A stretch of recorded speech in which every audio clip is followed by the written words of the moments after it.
Morning, everybody. Warm welcome to members of the public who may be watching this, any members of the media, to councillors and staff, welcome. Today is an opportunity to deliberate over the issues and topics that were raised as part of our submission process to the annual plan. So we'll get into that very shortly.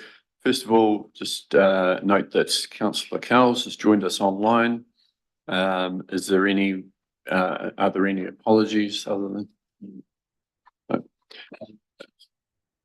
Oh, Councillor Holding, yes, that's right. Someone, would you like to move, Councillor Blackler, that we accept that apology? Seconded, Deputy Mayor Halilele. Those in favour, please say aye. Aye. And against, and that's carried. Do we have any declarations of interest? No. Okay, and we'll go to the decision report. Just one report for this agenda item, and 4.1, and looking at who's going to start us off. Mr. Hope. Thank you. So Ms. McIntosh will go through the detail of this, but it is considering really the feedback that council received during the consultation process on the enhanced annual plan. It was an unusual circumstance that the sort of the consultation material and approach was developed, and with a reasonably tight time frame. But I think it's actually gone surprisingly well. I think the materials, although they've caused a wee bit of comment, the reaction to them has been favourable, and there has been a good level of engagement and feedback on the matter. I think there are a number of matters to consider that were highlighted during the hearings of the materials, and there are options on that. But I suppose overall, perhaps it was a bit surprising that there was a relatively limited amount of comment on the size of the rate increase that was proposed. It was shown as an overall number, and also in examples given to describe the impact on various properties across the district. I suppose a lot of people, a lot of the community seem to understand that there was a need for really quite a change in previous approach to rates because of the factors that council was facing. And highlight again the drivers of the increase that are highlighted in the report. An awful lot of those are really outside of council's control. Just responding to what market pressure on prices and other matters. So, it has, it'll be a challenging day, no doubt, but I think the position council finished on and chose to consult on, there was an awful lot of work that went into that position. And I suppose it's really, have the submissions really raised anything that wasn't contemplated when we went through and developed that draft? I suppose that's a question we will keep asking ourselves, and hopefully you get to ask yourselves as well. So over to Mandy. Thank you, Mayor Kircher and councillors. So yes, as Mr. Hope's mentioned, there are actually, before we start into the draft annual plan, there's the two recommendations there, one being the revenue and financing direction as well as the annual plan. So there wasn't a lot of feedback on the revenue and financing policy. I suggest we start with that, which is just included into the agenda in the background, and then we move on to the attachments and work through those. Attachments 5 and 6 were there for your information, but we can look at those and discuss those later if we need to. But essentially, we will be wanting to work through attachments 1 through 4, and we can discuss 5 and 6 as required. But if we start with the revenue and financing in the background there, we just raised that there were the two submissions received to the revenue and financing policy. And both of those submissions stated the support for the proposed remission for social, community and housing, affordable housing. One stated support for the small dwelling remission that was proposed. And both of those submissions also provided a proposed criteria to prevent residential dwellings being utilised for short-term accommodation such as Airbnb. And one of those submissions proposed a time-limited remission to encourage development of areas above retail and other spaces for residential purposes. So all of the other matters in the statement of proposal that were presented have been considered and there's no feedback on those. If there's no question or further comment to that, then officers will work towards bringing that policy and associated policies to the 11th of June meeting for adoption. So if there's any questions before we proceed on to the draft AP. Councillor Hopkins. Well, I suppose my question would be, are we going to actually specifically consider those two submissions? And are we going to do that today or at another time? I mean, I would have thought that it would be possible for us quite easily to acknowledge and endorse the support for the small buildings submission. The one relating to a business rate or a change of rating status for Airbnbs or accommodation of that sort. There appeared to be the other day reasonable degree of support for that proposition around the table. Do we test that today? Do we send you a signal in principle that we'd like to develop something like that and see it in the new policy? What do we do? Thank you, Councillor Hopkins. I believe that at the deliberations, it was something that we discussed we can look at for the long-term plan. It was too soon to do that for part of the annual plan with regard to a new structure around those. We have discussed, and I think Mr. Hope spoke to that last at the hearings and said it was something that we have looked at before but haven't explored it in depth, but did suggest if we want to look at that for the long-term plan, it could be something that we look at going to consult on at that stage. I'd like to go a wee bit further than that. I'd like to, for us to resolve not just to consider it in the long-term plan, but to favourably consider it in a long-term plan. In other words, what I would like to do is send a clear signal to the community that we think such a differentiation and rate impost is merited, and that we want to actually get a clear proposal along those lines to incorporate in a long-term plan. I don't know whether we'd have enough information as to, for each member to decide whether they favourably look on it or not. I think that needs to be developed as part of the position of the long-term plan as we go through those sessions before that consultation starts. And then, because we don't know, how many properties are we talking about? What's the impact going to be on those? What's the revenue that's going to be raised or lost, depending on the situation. So I think then we can actually make a decision on, yes, we're actually really in favour of this and go out with that message or not. So if you're happy to move the recommendation that we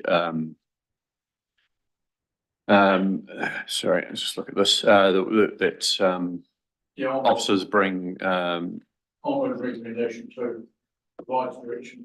So that it brings information in accordance with the proposed or the draft revenue and financing policy for council agreement, something like that. Yeah, I'm happy to move that. Thank you. And seconded, Councillor Blackler. Thank you. Any further discussion on that? Okay, I'll put it. Those in favour, please say aye.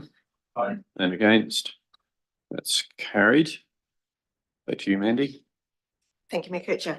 So if we move now to attachment 1, and these were basically all the submissions that came through from our annual plan feedback, which had a request for financial, which had a request for support with a financial implication.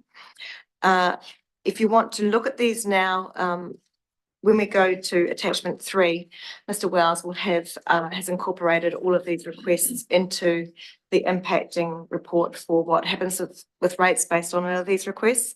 So if you've got any questions now before we go to that later attachment, I can answer anything, or if you just want to wait until we get to that where Mr. Wells will show his screen at attachment 3. Any questions there at this stage? Only a very simple procedural one. The annual plan submissions with financial impact are showing on my agenda on page 9, but they're not showing as attachment 1. But are they what you are referring to when you talk about attachment 1? Apologies, councillor Hopkins. Yes, it is. Attachment 1 will be listed on the bottom of the page, councillor. No, thank you. I think, yeah, it is a bit confusing because they're on our screens, it's usually blocked. We can't see that unless we take away some of the overlay that sits there. But attachment 3, there is a title at the top for attachment 3, but yeah. So I think, yeah, just better layout would be helpful next time.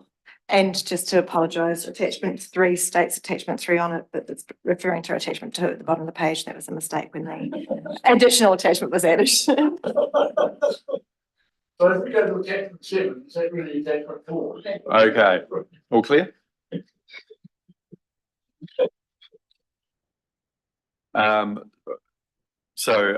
Councillors, are we happy to go to attachment 3 and look at that list? Bearing in mind you will have looked at it, whatever else was preceding that. Yep.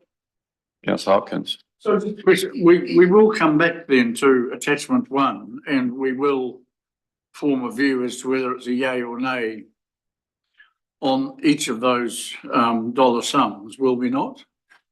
Well, that's what's listed in attachment 3.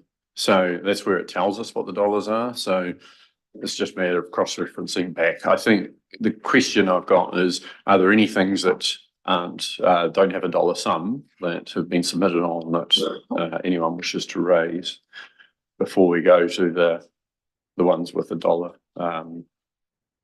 amount attached?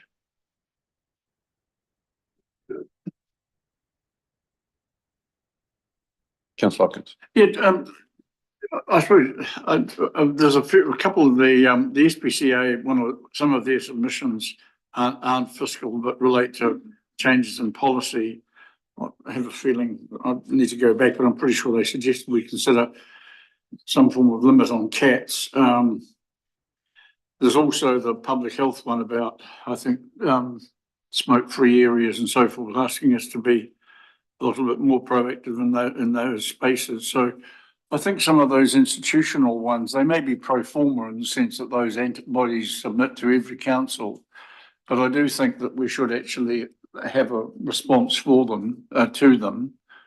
And we haven't, I mean, it's difficult to say what it might be because we haven't discussed them at any stage last week or yet, but I do think that a response would be appropriate. So what is the limit you're proposing on cats? No, I'm not. Okay. I think we would probably say something like, thank you very much for this, and council is reviewing its bylaws and may consider this at a future point, something of that nature. I think there's a general shift in that direction through local government nationwide. Whether we're necessarily willing to pick it up explicitly yet on the basis of one submission without engaging with the public, I wouldn't have said yes.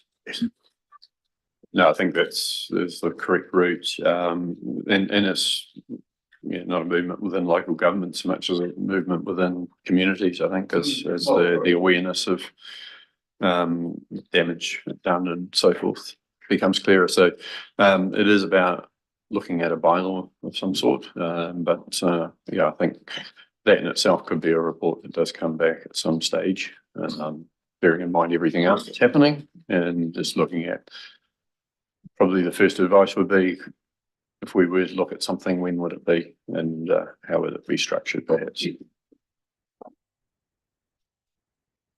I don't know if Mr. Cook wants to comment on that at the moment. Thank you, Mayor Kutcher. In the past, this discussion point has come up. Such things as cat bylaw are notoriously difficult to implement because there's no underpinning legislation around them at the moment, and so they're very, very difficult to enforce. a bylaw that doesn't have any level of underpinning legislation. Okay. Thank you. So might be a very short bit of advice. Anything else that's coming out of those submissions that's of a non-fiscal nature? Well, it's just a general question then.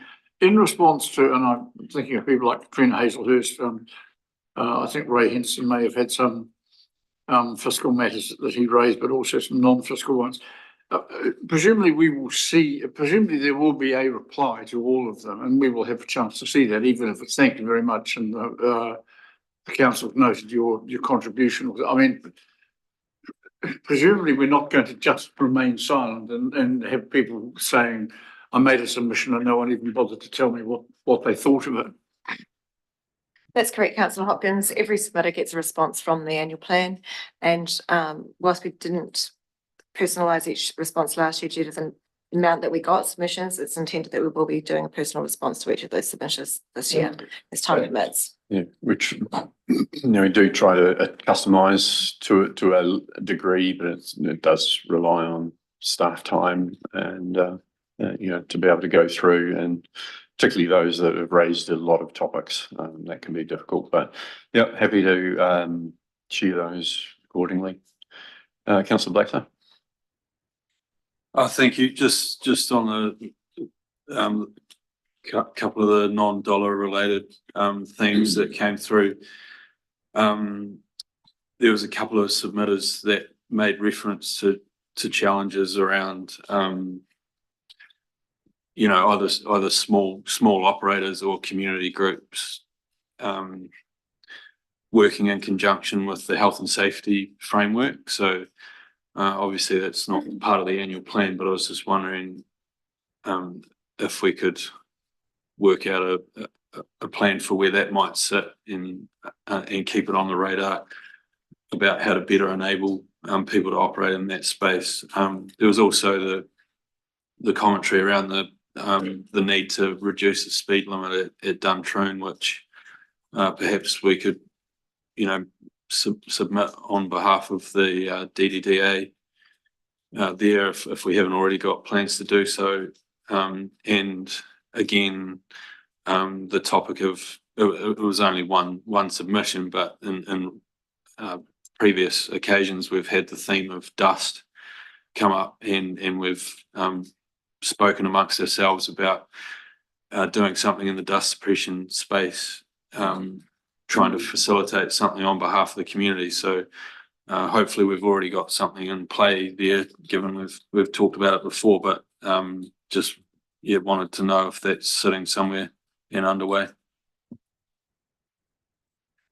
I can make comment to the one regarding health and safety rules, and that was proposed at the hearings by Mr. Hope, that he would bring something to the PAR, or something would go to the future PAR in reference to how those health and safety situations can have an impact on those small organisations. And I think the question last week was raised was in line with Callum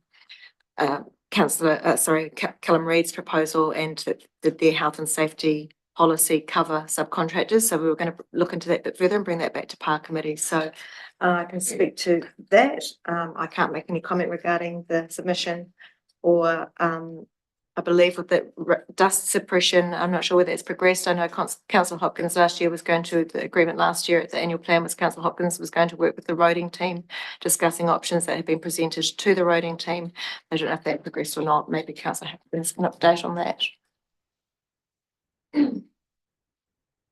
Well, I think we asked them. It simply hasn't come to us.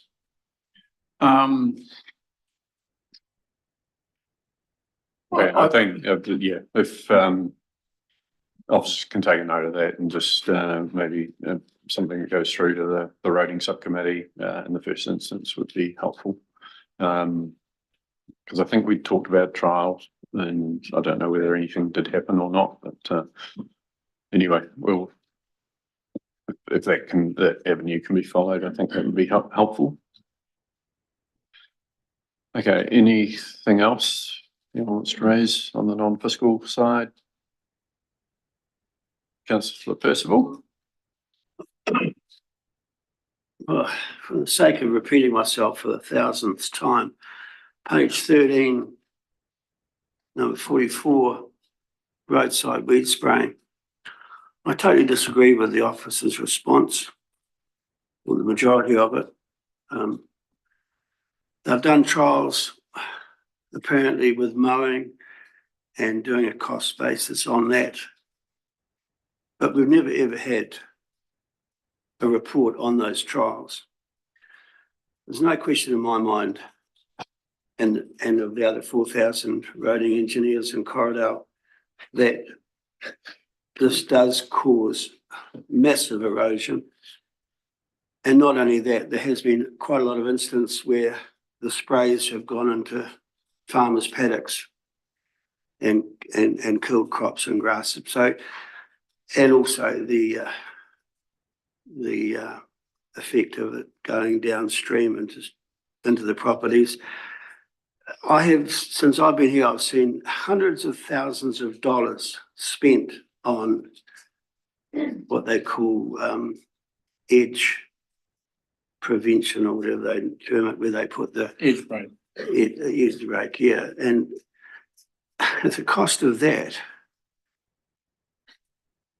would be half of what, or a quarter of what it would be to mow the roads. So I'm totally aghast at the officer's response to this, with no justification or proof of what the response means. Anyway, that's my point. Thank you. Councillor Thompson.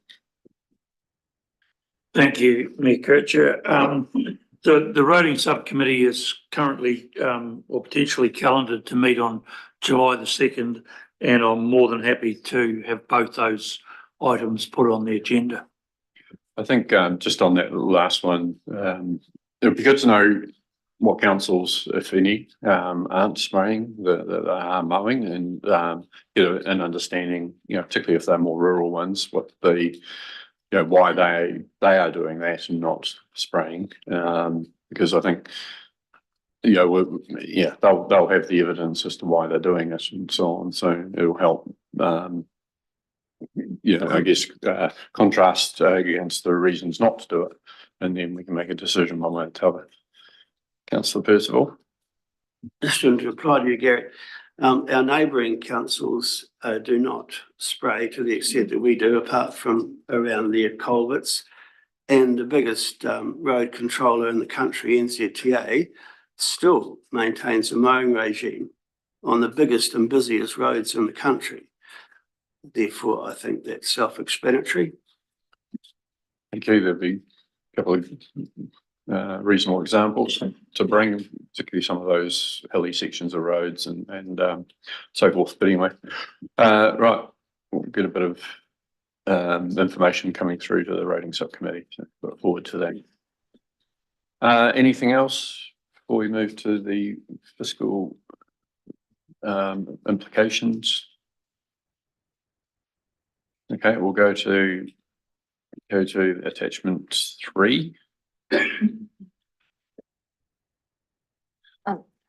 Before we move to attachment 3, did you want the update on the living wage statistics that officers were asked to bring? Yes. So Amanda will speak to that response here. Yeah, sorry, I didn't have the response when the agenda went out last week. So currently, the last pay last week, all employees except for one who is 16 is currently paid the minimum wage. So obviously it doesn't apply to the 16-year-old. There are 55 minimum. So legally we're all good. Everyone's paid minimum wage. There is one 16-year-old that it doesn't apply to because it's just the adult minimum wage. There is 55 employees that earn below living wage but higher than the minimum wage. So the bulk of that is like your pool staff. There's a lot of casuals in the pool, but they're high school age. And also we have beefed up the numbers in the Opera House Cafe as well. So there's a lot coming through there that are casuals that fall into that category. on average, taking those 55 employees currently earning below the living wage, they would need to be paid 5% more on average, some are higher, some are lower, to meet the living wage for all employees to be paid living wage. So when we extrapolate that across the whole organisation, like it's just 5% on average, just to get everyone right sized at the right level. So if you increase those lower ones 5%, generally you need to increase people at the next level. It's the relativity thing I talked about last week. That would result in a 950,580 increase for the year. So obviously that would increase each year. And payroll costs for the 24-25 financial year. So that represents just over 1% increase in expenditure in total and a 2% increase in rates income. Does that answer the question? Thank you. Does anyone know what the union stance is around relativity when if an organisation moves to introducing living wage? Are they happy to say actually our members don't want relativity on that particular basis, or is it the opposite?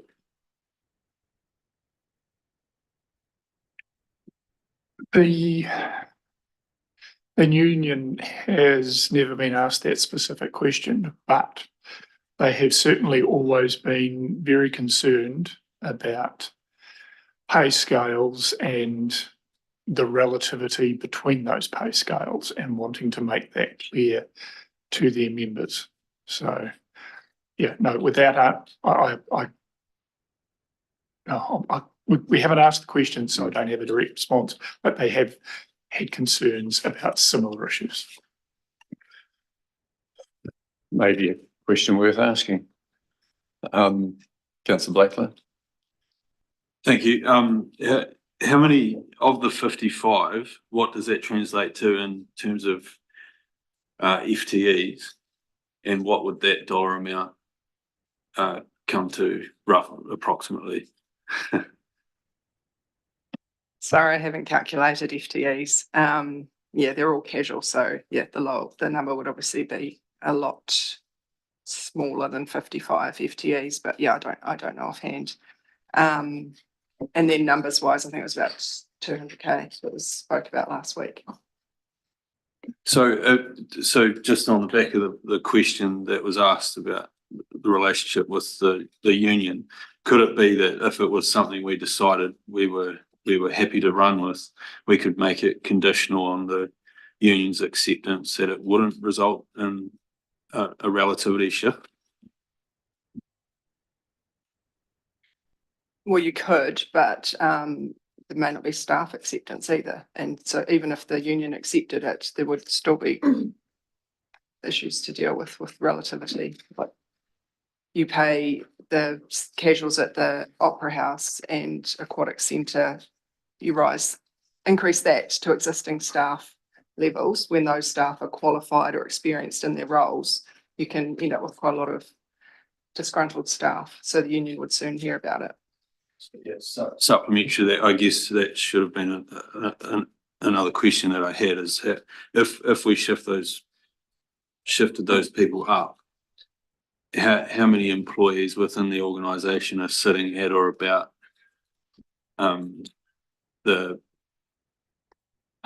what's the Living wage. The living wage level?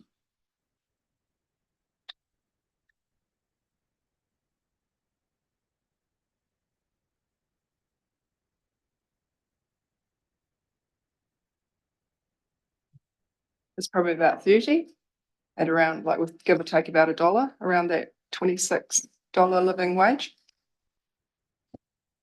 Councillor Hopkins. Look, I think the question for us, or the dual question really is, are we willing to add to a 13.73% rate rise an additional definite 200,000 and a potential flow on additional amount that could be as much as $750,000 additional dollars. Now, I'm not saying it is, but I am saying that we need to accept officers' advice as being prudent and what they have put to us is a clear risk and risk assessment that they would be encouraging us to take into account. So if it's 200,000, are we happy to add that to the budget now before anything else? If it's 200,000 plus 200,000 plus 500,000 plus 750,000, are we happy to add that? My view in every instance is no, but other councils may be willing to. I think it would be helpful to understand the view of the union, whether that question can be asked, and maybe that with a follow-on question is that, you know, if their other members started complaining about that, what would their position be? Because I think that's 200,000 will add close to 0.5% on. If it's becomes 900,000 plus, then it's 2.5% increase there. So it's certainly going to add a big chunk on that.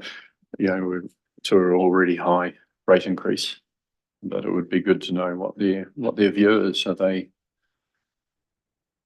would they deal with it? Councillor Thompson. Thank you, Mr. Mayor. Unfortunately, this, I think, is the paradoxical cart and horse scenario. Whilst I personally would like to support the idea of us paying a living wage, that's fine because I can absorb the extra $200 on my rates. But we have a lot of ratepayers on fixed income who will not be able to afford that increase. And so it's to me the status quo and ways of seeing where we can improve going forward. Okay, we'll move on to attachment 3 now. So this is where Mr. Wells will work through his spreadsheet on attachment 3. Sorry, and show any changes from the rates impacts. So I'll leave that to Mr. Wells. So firstly, if you turn to page 18 of your meeting papers, you'll see a couple of tables that are pertinent to the discussion before we get into the looking at the submissions stuff. The first of those tables is where we've got to from the start of the process to when we went to consultation, which comes to the 13.7% increase in rates. You've all seen that before. Presumably you're all happy or as happy as you can be with it. The next table, which has a little snippet of information. During consultation, we've continued to review budgets and obtain better information. Some of that better information came from Audit New Zealand and required us to increase the rates by $64,000. We've also perused the electricity budgets and cut 79,000 off those, and a number of other changes which have reduced rates by 28,000. So we're currently looking at an increase of 13.63%, which is not a material move, but still shows that we're trying. Really trying. Are you happy with that explanation of where we're currently at? Yes. Okay. Yeah, and as you implied, I think none of us are actually happy with it. So it's as happy as we can be. It's all much more than what any of us would want, and I think it's important that we do state that we know there's an affordability issue that is hitting us. I think the whole engagement we have with our community explained a whole lot of the details behind those issues. It's small comfort that we're just under the average rate increase for all councils, but it's it is significant, and we'll see how we go today as to whether we can cut it back a little bit more, but that's just the challenge we've got in front of us. Amanda. Yeah, I just wanted to highlight to that point as well, just bearing in mind that this rates increase is not a one-off either. Like we've got the 10-year projections in our annual plan. We'll obviously be bringing back our 10-year budgets and in the next few months to start working on the long-term plan, but our debt levels are not achievable. So while we're talking here about rates impact of these proposals, just bear in mind that there's an indirect rates impact as well. A lot of these are debt funded. So when you add the debt, there is the cost of borrowing that is rates funded. So yeah, just keep that in mind. We're sticking to the must-dos, not the nice-to-haves. Just wanted to re-emphasize the debt situation as well. It's not all about the rates increase. Thanks. Oh, another point I wanted to raise. We are hoping to bring carry forwards. I don't know how much you remember from the last power committee meeting, but we're about 30 mil behind in CapEx spending for the 2024 budget. So just based on previous years, like last year, that 30 mil of CapEx that is in the 2024 budget will need to be brought into the 25 budget. So bear in mind that's debt funded, and that interest will be added to the 25 budget as well. Sorry to be so negative, but that is facts. Thank you for that. Certainly puts a dash of realism amongst it all. And I think the challenge we have is taking whatever increase we do end up with and having an understanding of how does that impact our community, what parts of our community does it impact more than others, as far as where does that increased rating fall. And that's a level of information we don't have today, but it will be helpful to get once we get through some of these decisions that we've got in front of us, so that we can perhaps modify that if need be and decide how we deal with that. Things like if the Amara water upgrade is completed and it owes $4 million, sorry, how does that community pay for that particular thing, which is a question we asked in the engagement for this annual plan, but with the idea that we'll develop something as part of the long-term plan, but actually we may need to deal with it a little bit sooner than that. Councillor Blackler. Just to go back to you, Amanda, on your comment about the interest, from the capital works being rolled forward, is that incorporated into the the attachment 3 summary, that first chart with the increased external borrowing cost at a 3.8% increase? Where would that number approximately land?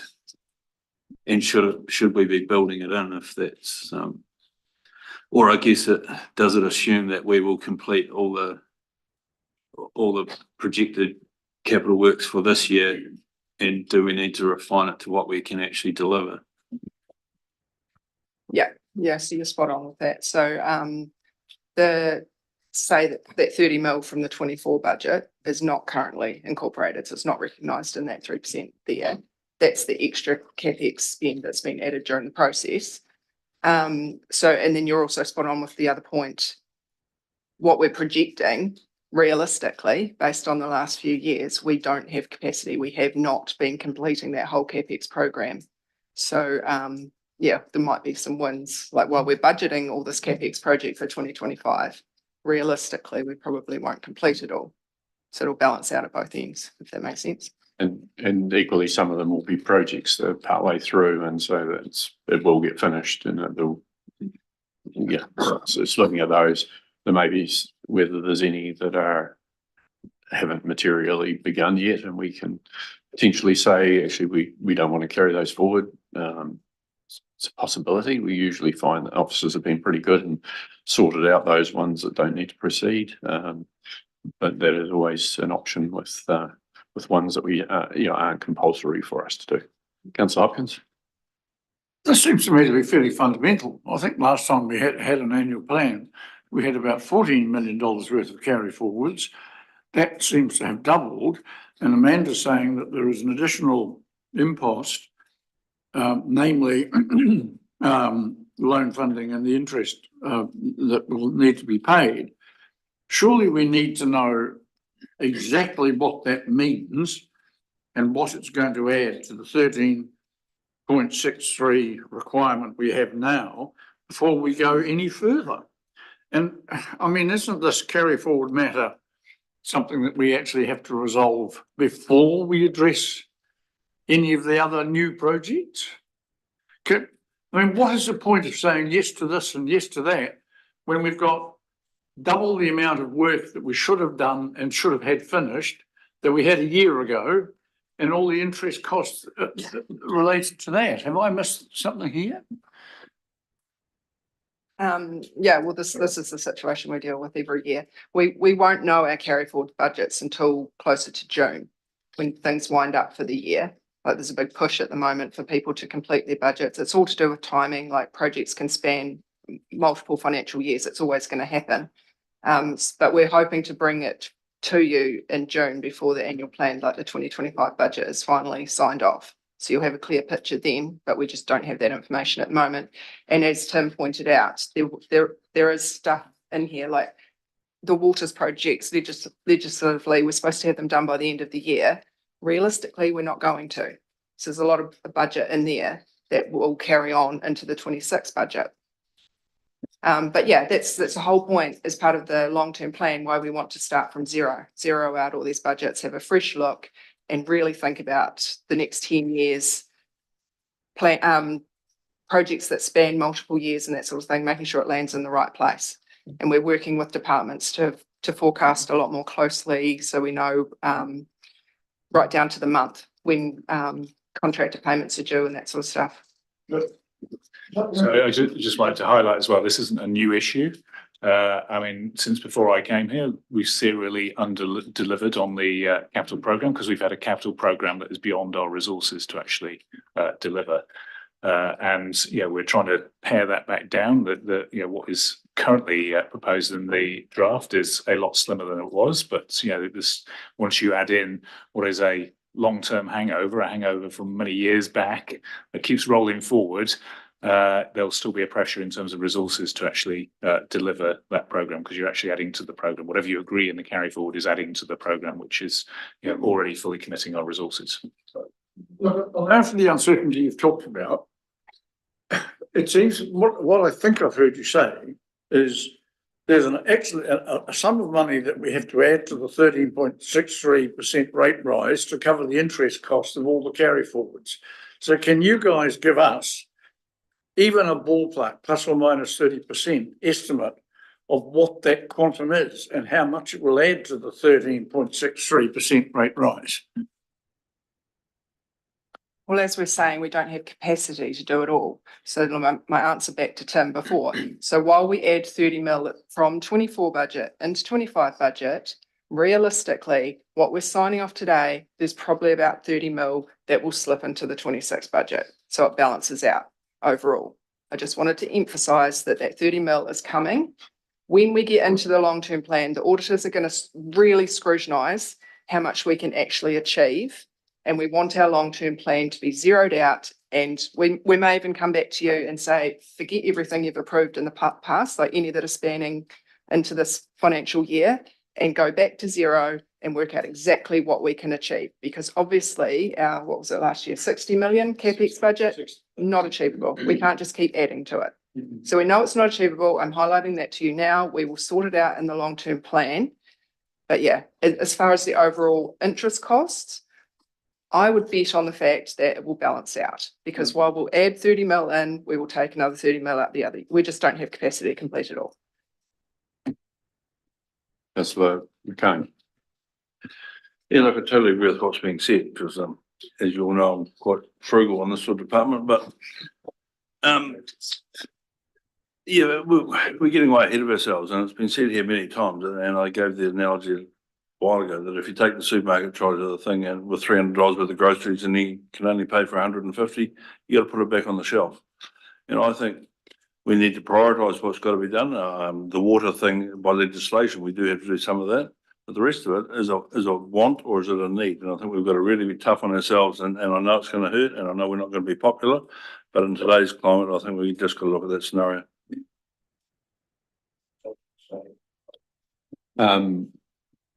Yeah, like a critical part of that will be what comes forward in the carry forward but list. And looking at, is there anything that we, it is less of a priority than the stuff that we've got today. And ideally it would be coming alongside this, but yeah, they're just not in a position to do that, given we still have a good chunk of the year to go with 5-6 weeks of it. Hopefully get through a wee bit more. Councillor McCone. Yeah, look, I'd just like to add, these carry forward projects, have we actually missed them already? So does that mean that we have to do them because we haven't done them?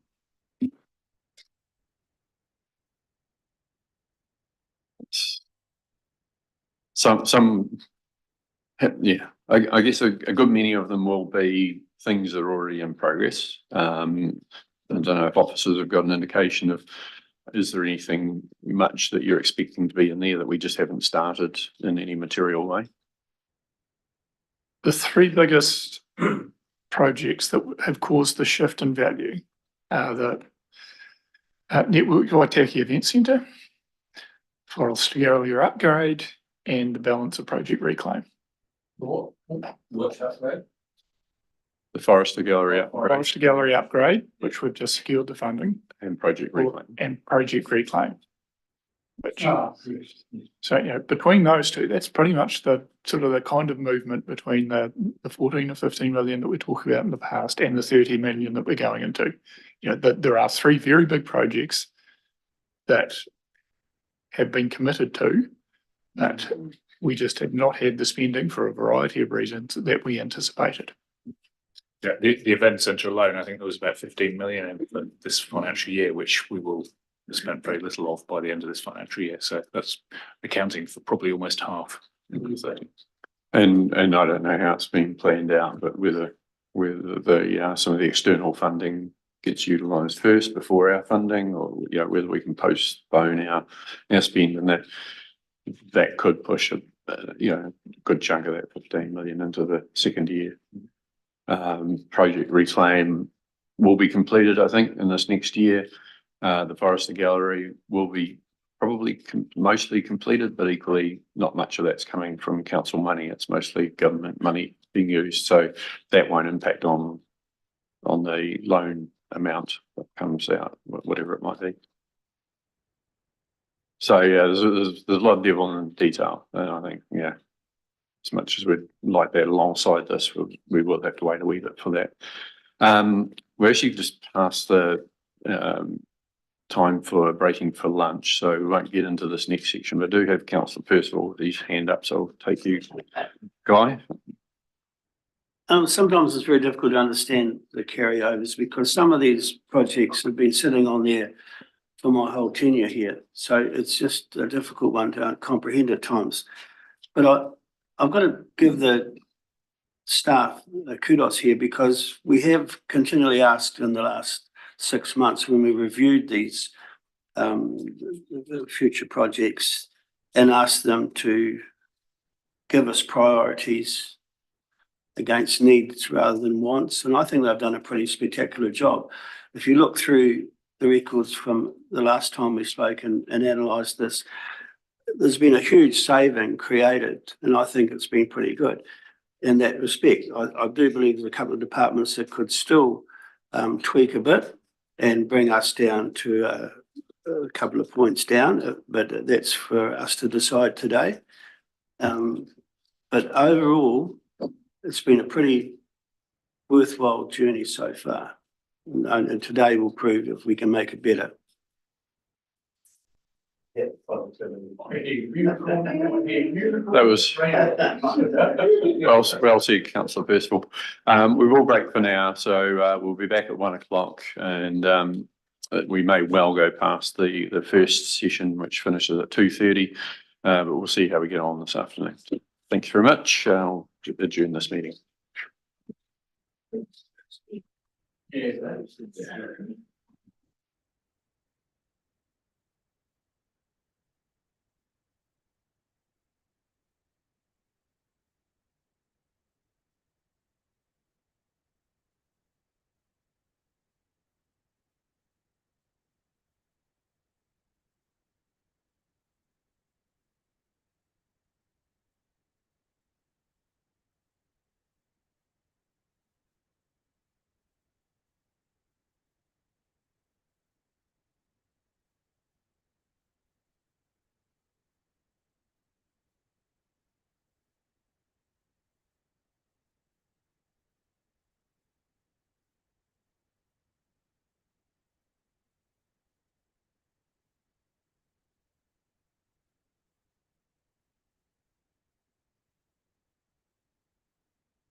Hello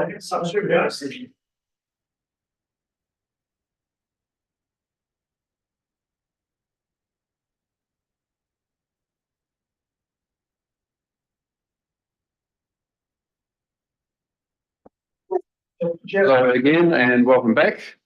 As we carry on this deliberations on the annual plan, and so I think we've just got up to appendix 3. So ready to start on that? Okay, so if we just work our way through, so we're on page 19, I believe. So who wants to start things off on any of the proposals? Well, if I can, firstly, pages 19 and 20 are where we have listed each of the items that, in our opinion, had a financial impact or could have potentially a financial impact on 2025 financial year.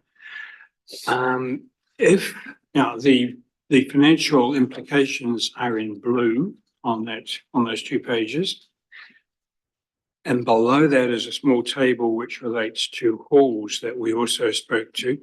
But if all of these submissions, all of these requests were actioned and approved, the rate increase would move to 14.23%. So there's 0.5% in it roughly. So what I'll now do is share my screen with this table, but with live information. So when you make a change, when you propose or recommend that one of the submissions be adopted, I will record that and we will see the impact on rates. So if you just give me a moment, I will share my screen.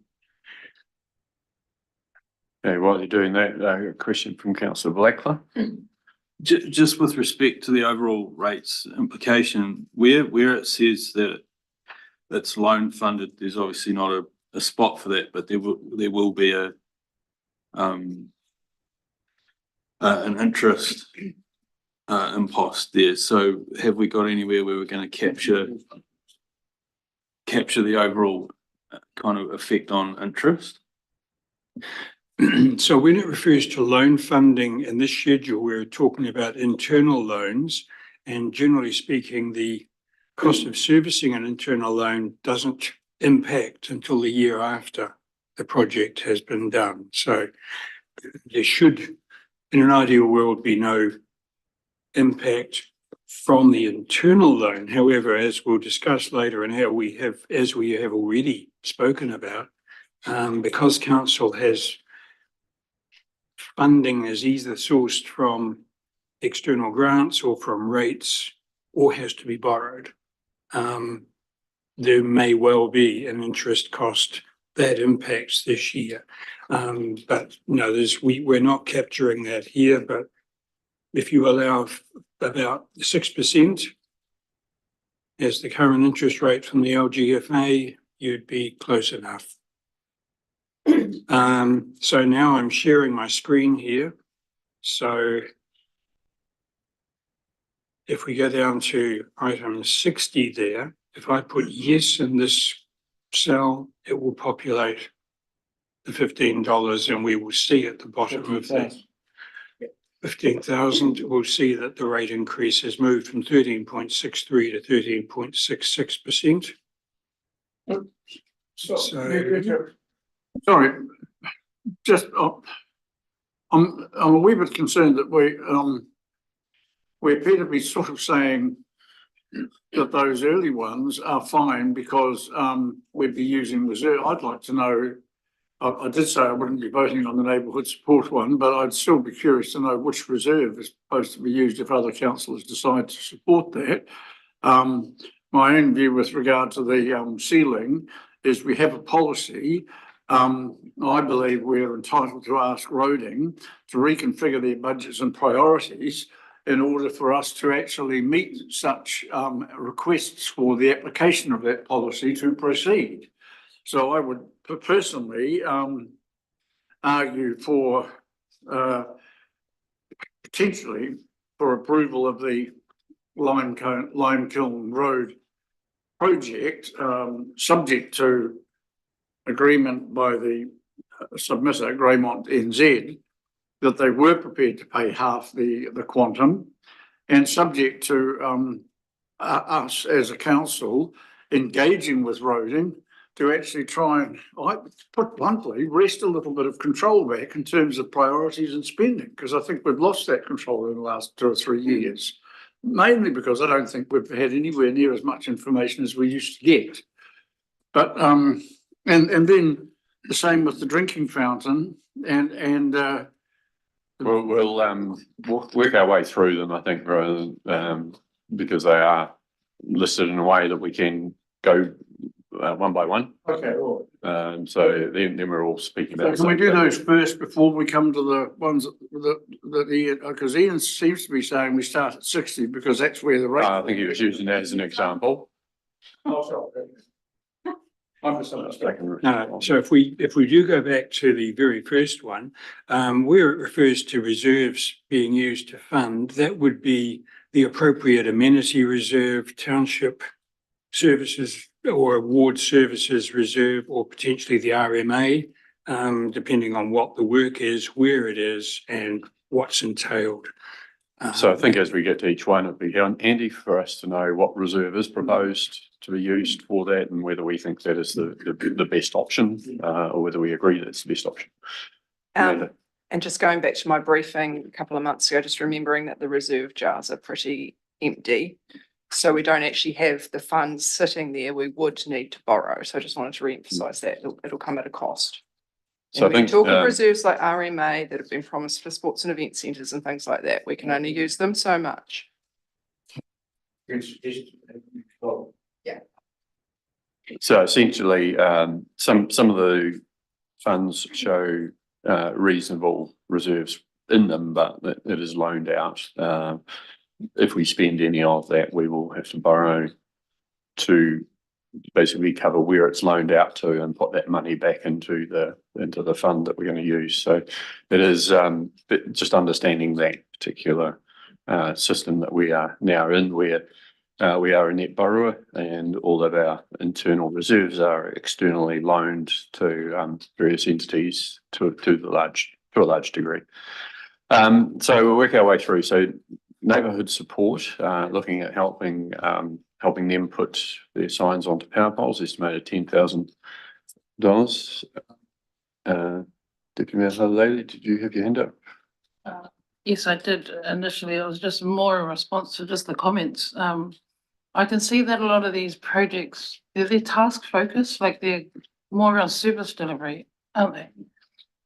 I guess I have an issue because I don't know what the capacity is, like to be able to deliver on top of what we already have, on top of carry forwards. So it just makes it challenging, like for me to add when we're adding all these layers of extra stuff and we're having to reconcile our current stuff plus previous stuff. So I guess what I'm saying is I want to know capacity, I want to know community outcome that we're going to achieve, and I want to kind of clear the deck in terms of stuff that is operational and service delivery minded to the appropriate teams or channels, as opposed to going through line by line. That's just from my own kind of personal kind of governance level kind of lens that I'm looking at. For me, it's not helpful to go over line by line. For me, like I just want to know just the top level in terms of where we're sitting at. I guess it's a tough one to do because at the same time, like, we want to do the most efficient approach to respond to the submissions and the hearings that we had last week. But I guess if we bear in mind the earlier conversations we had about all the budgets that came through from the departments, like for example, the second one, Josh spoke about the roading department's capacity. We consulted on decreasing a level of service. He spoke about not having capacity to or budget to tar seal more roads. That sort of thing. There is going to be a significant carry forward budget in roading. So just bear in mind the earlier conversations that we had that got us to the point of the projects that we went out and consulted on, and these are adding to that. So yeah, our capacity is restrained and our budget is very tight. That's the point I was trying to make earlier.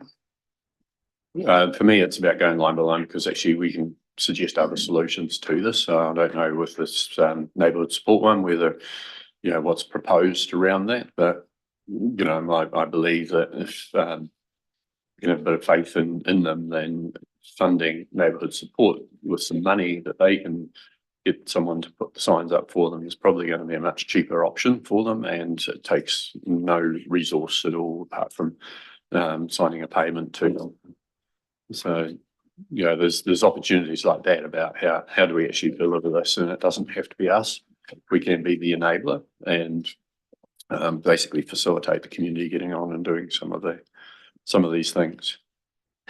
So the point about, excuse me, I should have made it clearer before. When we are using the amenity reserves or the township works reserves, the ward services reserves, each of those reserves actually is funded each year from rates. There is an amount which goes into those buckets from rates, which means that we're not necessarily having to borrow to support a $10,000 project. It is already there waiting for council to determine how it's used. So some of these are actually not going to spend real money. They're going to utilise rate money that we've already got included in the budget. I hope that clarifies that.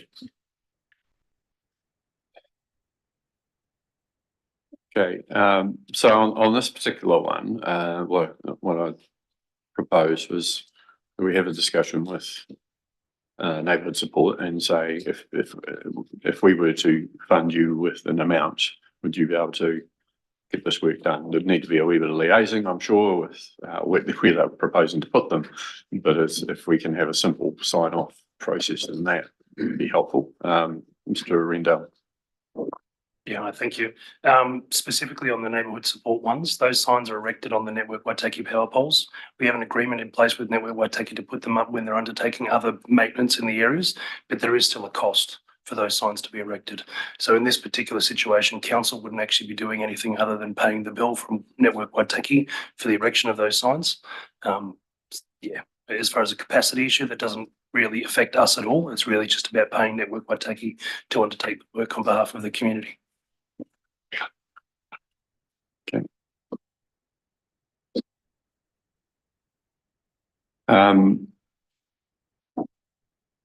Right, councillors, what do we want to do on this one?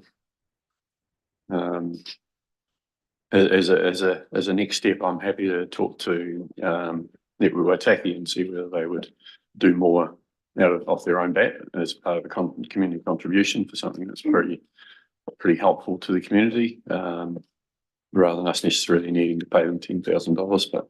But is there any appetite for us to pay the 10? I'll just ask one question.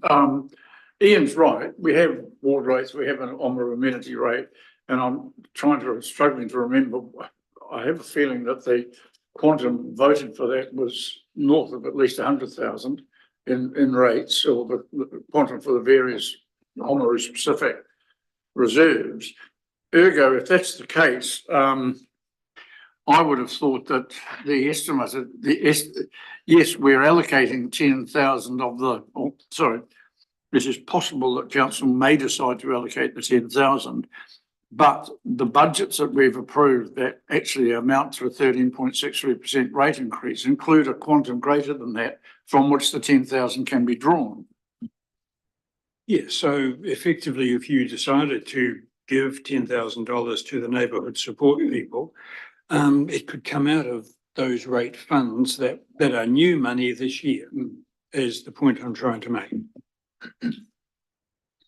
So it's not part of 13.63 though, is it? It's already in existing budgets that are being rated each year.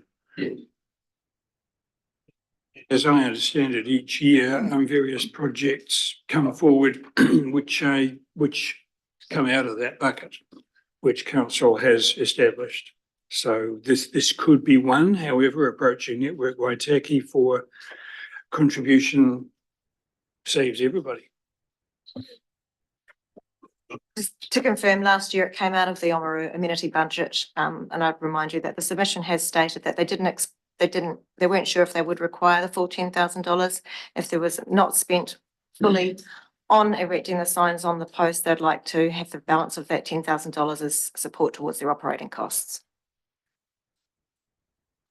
Well, that wouldn't be fitting with the amenity rate for a start. To be fair, it'd be a very unusual use. Councillor Cowles? Yeah, look, it was my thought as well. I'd be supportive of perhaps going back to Network Waitaki. I think they have some funds for community benefit as well available. I think it's worthwhile seeing whether we can work together on that one. Okay, so can we indicate nothing at the moment until we get something sorted? And I'm happy to take that one on if staff are happy to allow me to do that. Right, moving to Greymont. We talked to them about the road. They would like the whole thing sealed, but equally there was a particular area which was more in need of a traction seal, which may be a plan B. Councillor Thompson. Thank you, Mr. Mayor. The other thought I have is that we probably need to talk again with Greymont. The problem with the road is been exacerbated by the fineness of the gravel that's going on. They have just lately sold us lime chip, which they produce on site. We may be able to do a deal where they supply the lime chip to improve the road so that they don't, because it is a wet weather problem. It's not an all year round problem. That might be a short-term, less costly solution. Thank you. I think this is a loan funded situation if we go down that particular path. I think it could be something that does go to the roading subcommittee as once whatever proposal is developed a little bit further, and so we could get away with not making a decision on that particular one today. Signal as a project, but one that hasn't got a determined amount against it, and look for feedback from officers on that.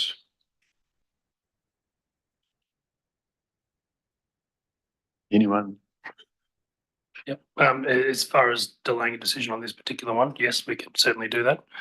There is a policy that is in place, so if they are coming up with 43% of the funding to do the ceiling, then we're able to do that just within the existing budgets that we do have accumulating each year. But certainly we can consider this one outside of the annual plan. Yeah, thank you. I think just one thing to add is bear in mind that what's not factored in here is the additional operational cost of maintaining a sealed road over a non-sealed road. So you're either adding to our operational costs or what we've got in that operational budget was spread thinner. I mean, certainly they raise the economic cost, I suppose, of not having a road which is fit for the use, and there's something that should be considered. But I think I think both Councillor Hopkins and Councillor Thompson's suggestions of talking with them a bit more about what can they do to help make this happen. But if councillors are happy for that, then to go to the roading subcommittee. Anyone against that? Okay. Right, go to installation of a drinking fountain on Alps Ocean around Western. Any thoughts? So on this occasion, it would most likely be the Western amenity rate fund that we would use. And again, there is an amount rated for that each year, so probably more than that. In fact, I seem to remember 7,000 or 8,000 as being the annual amount. I could be wrong on that. Councillor McCone and then Councillor Thompson. Yeah, look, so that's going to, people need to carry their own water bottles or go and support their local four square, would be my opinion. Councillor Thompson. On this one, I would be against on the principle that, as we've previously discussed, there's a lot of costs spent on the ops to ocean that are not recoverable from us. So I would support Councillor McCone's position. Councillor Percival. Well, in the interests of economic welfare, I feel I'll be against this because it would be taking income away from the Four Square.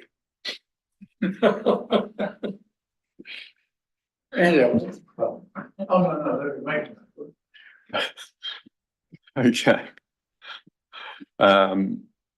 Any other comments? Okay, so that's a no.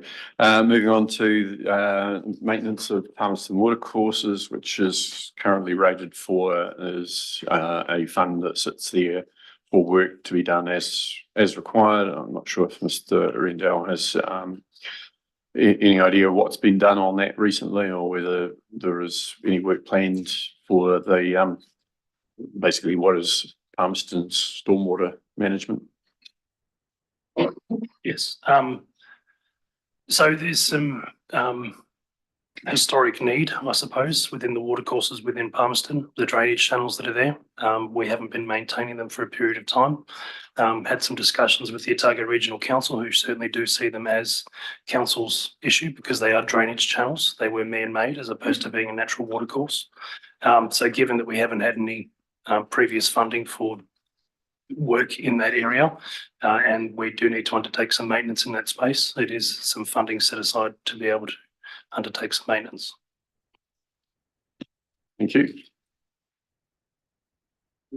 Sorry, I thought you were pointing to someone. Councillor Hopkins, your hand up.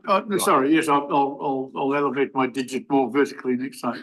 But the information we have in front of us says that this 25K currently is that what you're proposing to increase, or is that what the budget is now? And if that's what the budget is now, I'm assuming, or am I right in assuming, that figure is predicated on the assessed need for work to be done, in which case, why should it go up?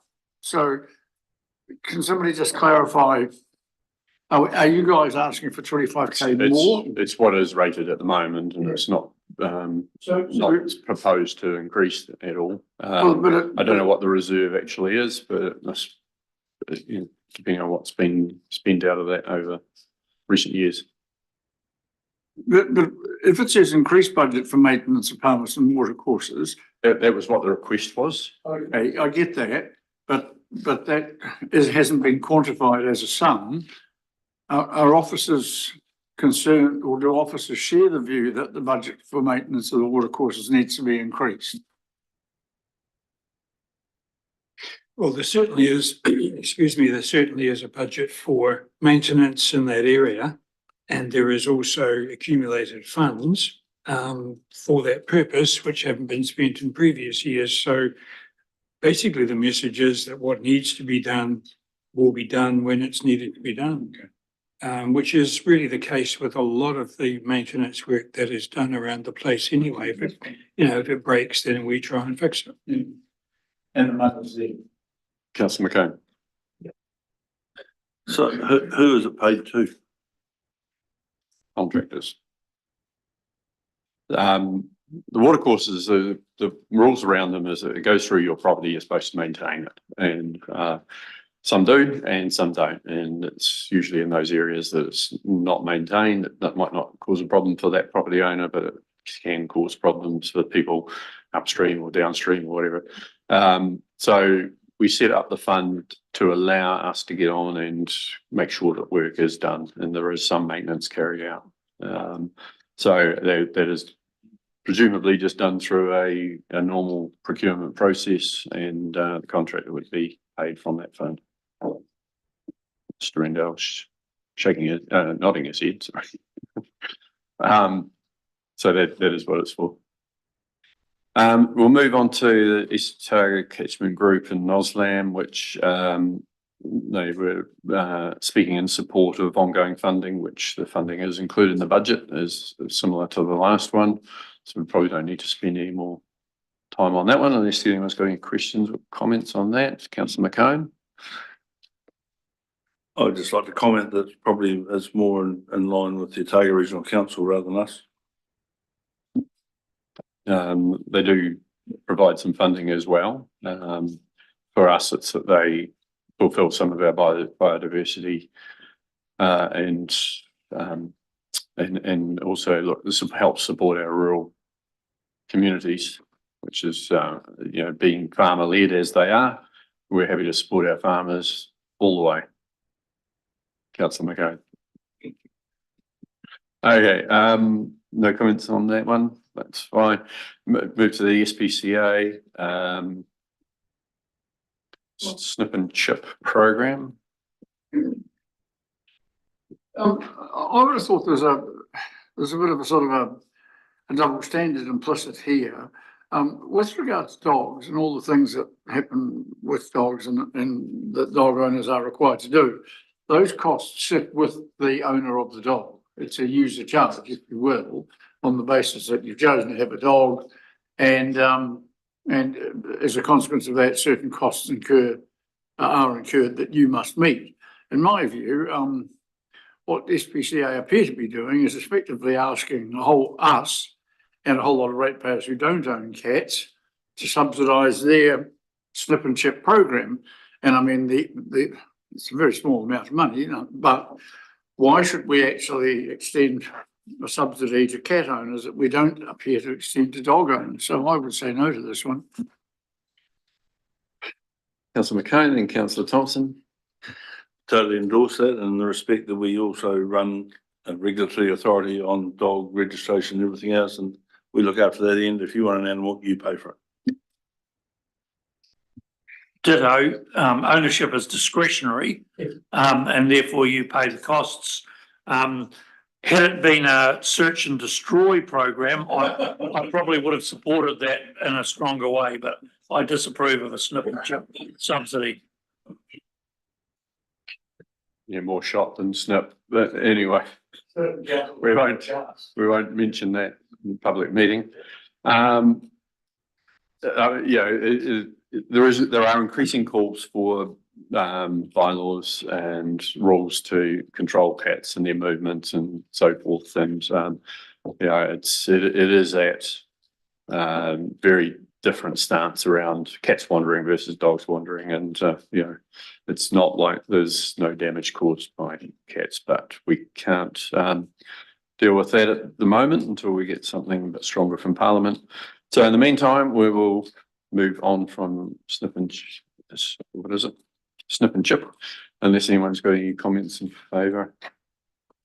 No. Right, moving to the DDDA. So a number of projects there restricting vehicle access to Duntrin green space. I'm wondering whether it would be possible to actually contract DDDA to do that work. They've got the equipment and the people that can do it. It's just whether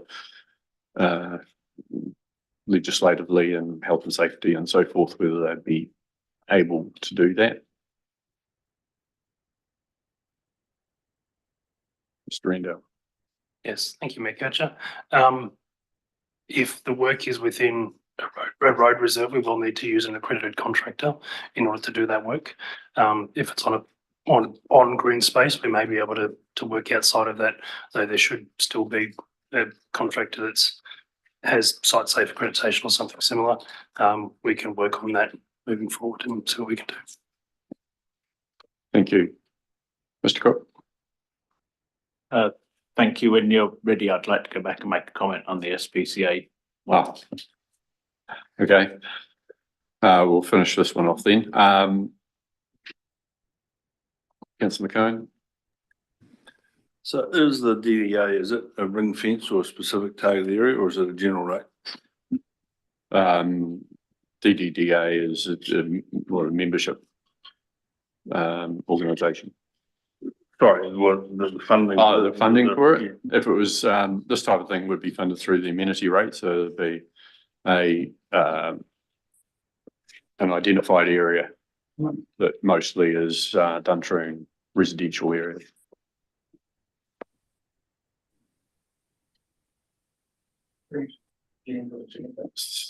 Yep. Brent, councillor Cowles? Yeah, look, I think my understanding, Josh, you may be able to clarify, but the green space they're wanting restricted is on the main road. Is that correct? So it's a bit over the road from the hotel.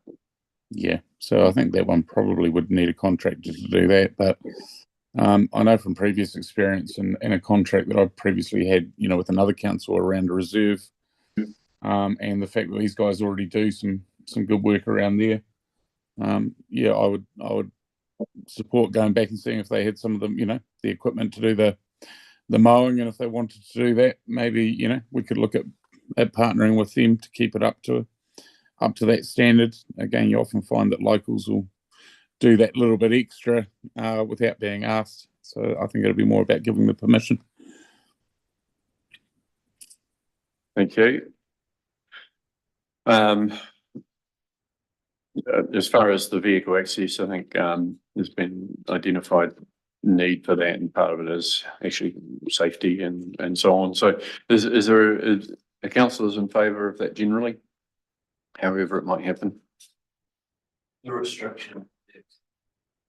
Restricting, well, basically it's putting up the post and chain fence. Yeah. I don't mean to be bloody minded about it, but the immediate and obvious issue that would arise then is that the vehicles that are currently, if you like, well off the road and on the grass would be on either the gravel or perhaps even encroaching on the seal. So I would have thought that it might have been prudent for us to get some sort of assessment from Roading, or especially given that it's a state highway and Waka Kotahi may have a position on the matter before we actually said definitely one way or t'other. I mean, in principle, if those parties are happy, then I would say absolutely yes, but I think it might be appropriate to establish whether they are happy or not first. I think it's important to remember in this is about whether you're going to make a budgetary provision for that, not designing the works here and giving final sign off. It's about whether you're willing within your budget to make a provision for that work to happen based on that estimate. Yeah. Normal local government response of around a $5,000 budget item to spend the most time on. To make that observation. So basically, I think we're in favour, and let staff decide what it is and where it is, and basically how it's done. Okay, Mr. Cook, you want to go back to the SPCA? Thank you, Mayor Coach. I just wanted to clarify where the assumption came from that it was solely for cats. Is snip and chip more than cats? Dogs, microchipping. We already, do we still subsidise that program for dog chipping? Because we did have that. I believe that was done through a similar allocation as this one's asking. Okay, well, if we need further information on that, then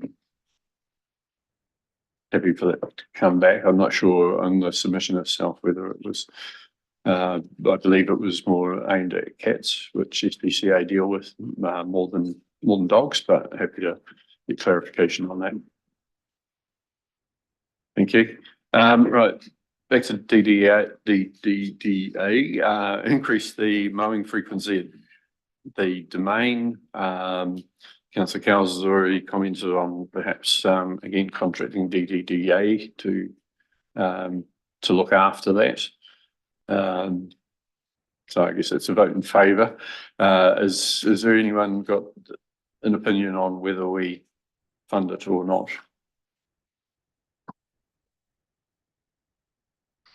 Councillor McCone? Yeah, look, it's used quite a lot. They've got a camping ground site there. They've got sports there. They've got encouraging kids to use it. It's a last stop for the Alps to Ocean.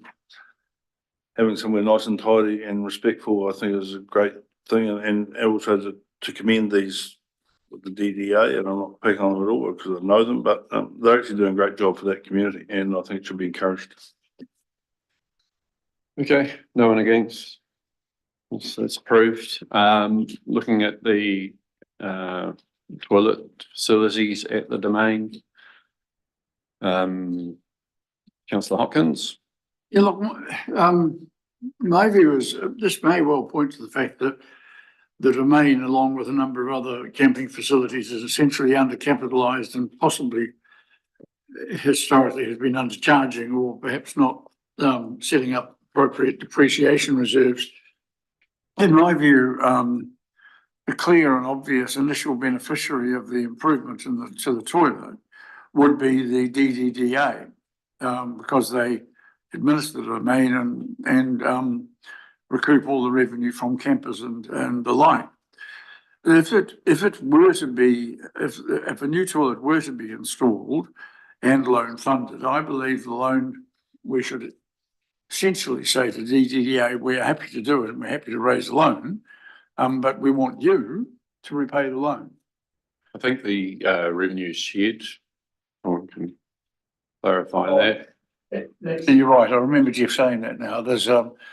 There are all various costs and we get a portion of it and they do. So if we were to do it then on a basis of equity, it would have to be that we and they would share the repayment of the loan. I think for me, we've done a lot of toilet upgrades over the last 10 years. It would be good to know where the strategy is actually sitting and just look at that. And have we been following that to any degree, or have we been focused on whatever attracts tourism infrastructure funding, etc.? So I think that this is a $400,000 spend, and I think we need a little bit more information before we do that. And a start would be, where's the strategy at? And actually, should we be at least around this table, looking at reprioritising some of the projects on it? So you're going to defer that perhaps until the LTP? Yeah, well, it's loan funded anyway, so it doesn't have a great impact in this next year. If we decide along the way that actually it is a priority amongst the other ones, then we can look at that. We can potentially target it for some TIF funding if that comes available along the way, and maybe we don't have to come up with 400,000 ourselves. If we do agree to do it. Mr. Rendell? Yeah, thank you, Mr. Kircher. I just wanted to add that we certainly do need to do a bit of a review of the toilet strategy. I think looking at the location of our current facilities, cleaning regime, so on and so forth, to try to reduce some of our operational costs, as well as some of our renewal costs, is something we really do need to do. So will be a piece of work that we'll be looking to tackle early in the new financial year. Councillor McCone? Yeah, look, there's other options too.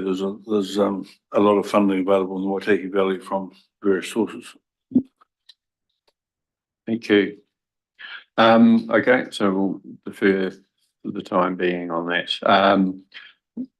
The issue of drainage on Orr Street, all I'd say there.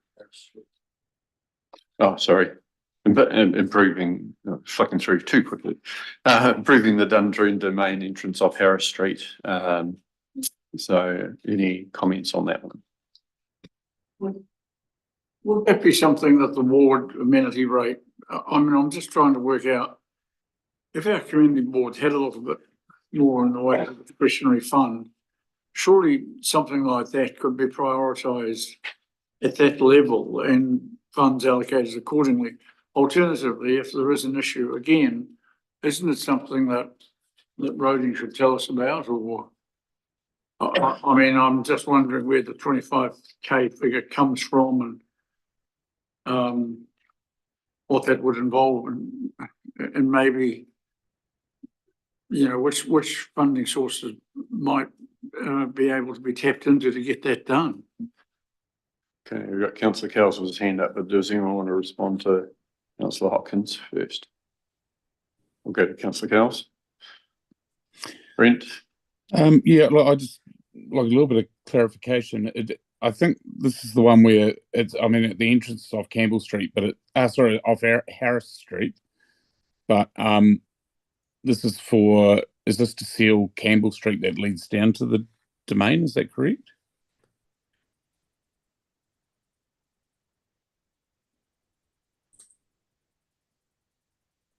Councillor McCone, are you shaking your head because it's not, or because you're not sure?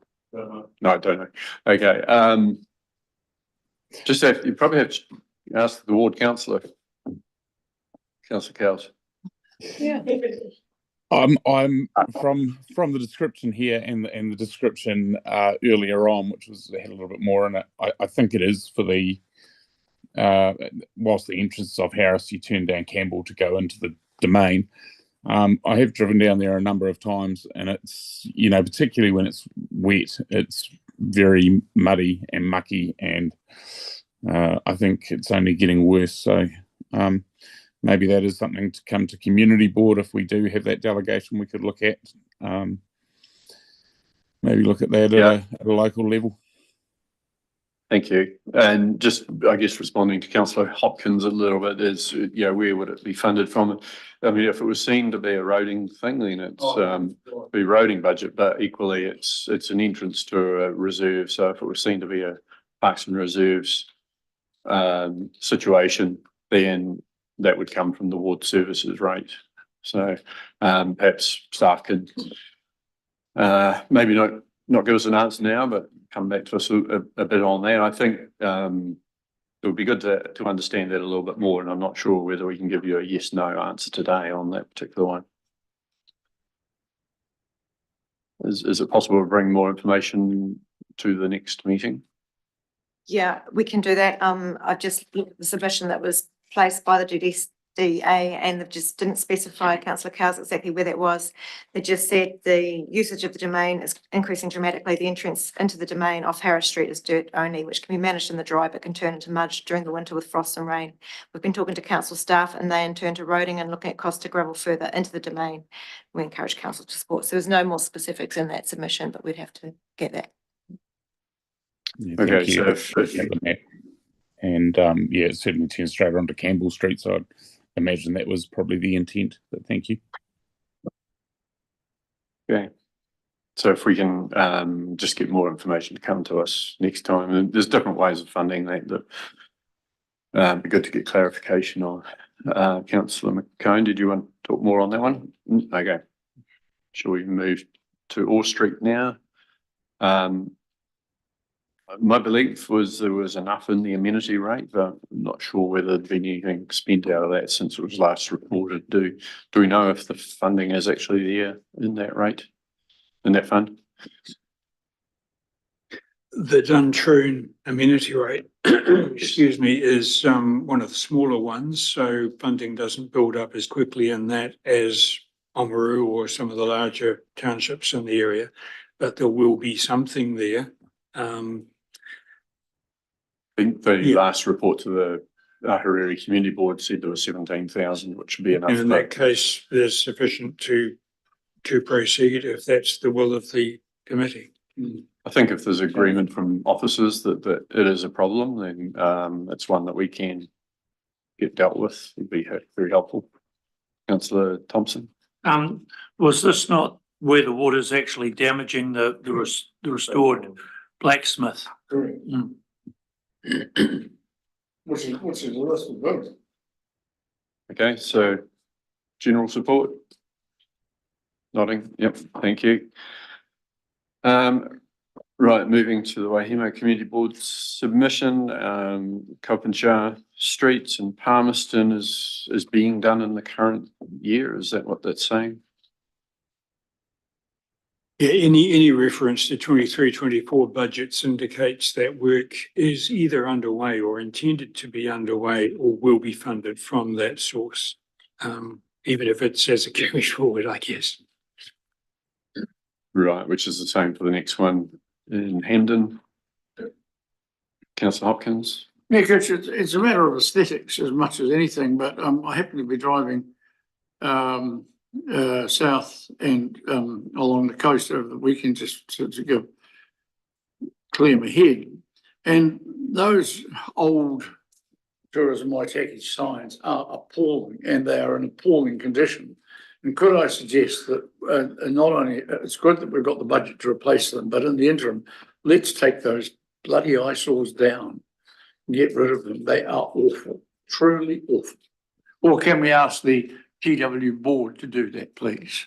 it's not their project. But yeah, I think part of the problem is the existing use rights and needing to keep them up there. In the meantime, as embarrassing as most of them have been. But as far as if we're getting close to doing it, whether there is a cleaning off, but it could be they can equally see it from the other side, which is actually get the contractor there once, take the old one down and put the new one up at the same time was probably going to be more cost effective.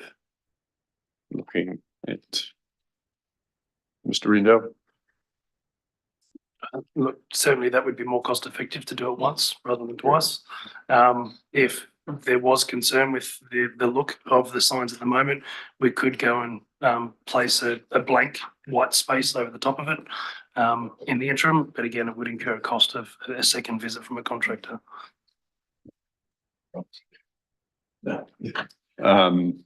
Yes, the new ones won't come soon enough. And we look forward to that. Okay, any further comment on those? Well, sorry, if we continue with the list, I would have thought the mural on the Palmerston public toilets. For the community. Oh, we're going to the beach reserve next. So Hamden Beach Reserve, having checked it out again the other last week. It's definitely a case of get on and do it from my perspective. But keen to hear from councillors what their thoughts are on that.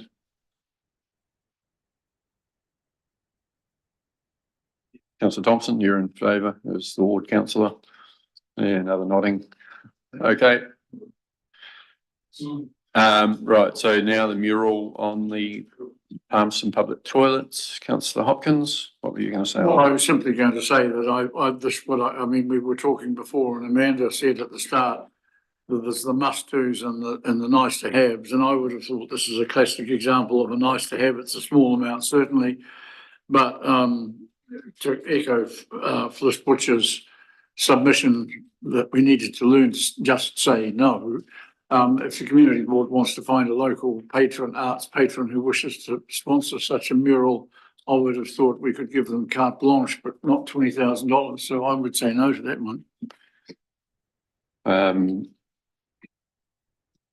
Yeah, whether it needs some seed funding, which could come from amenity rate, I think that's probably I agree with you. It's these things are nice to have.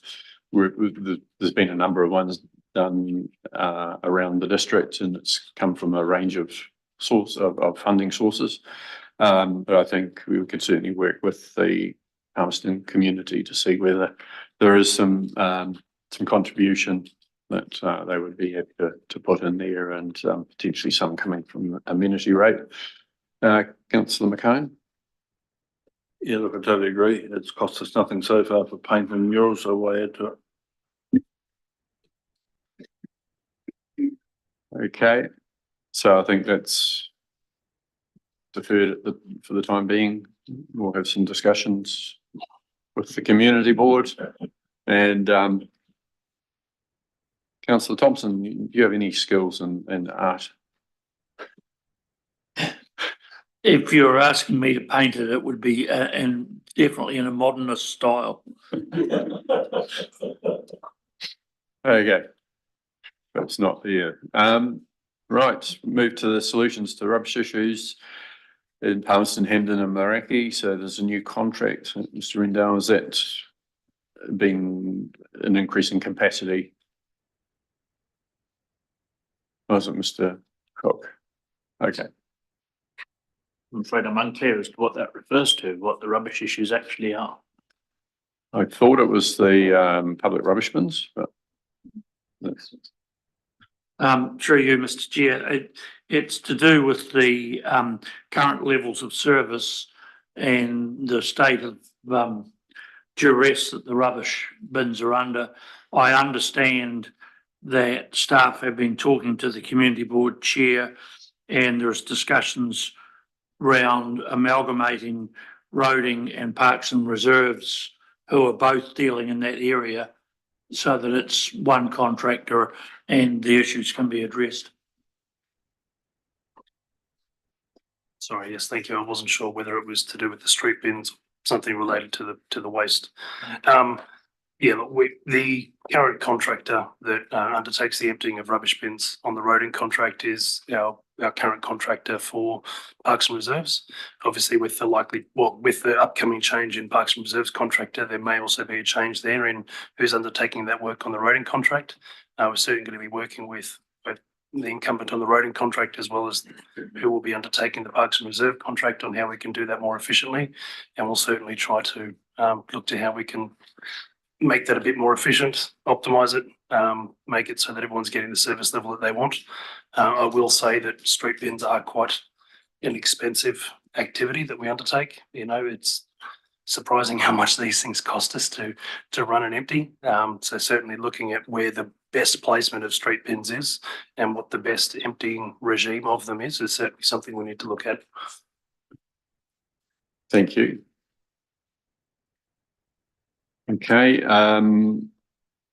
so as I was saying, yeah, that's in budget already.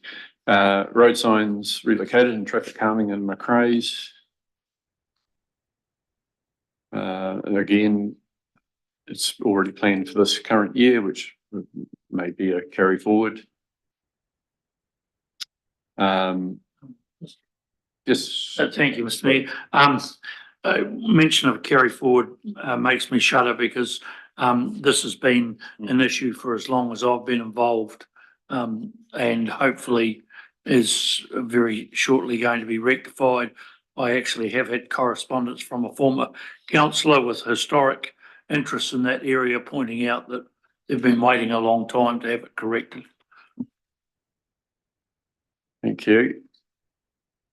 Hamden issues and options study. It's around the wastewater, was it? Yes.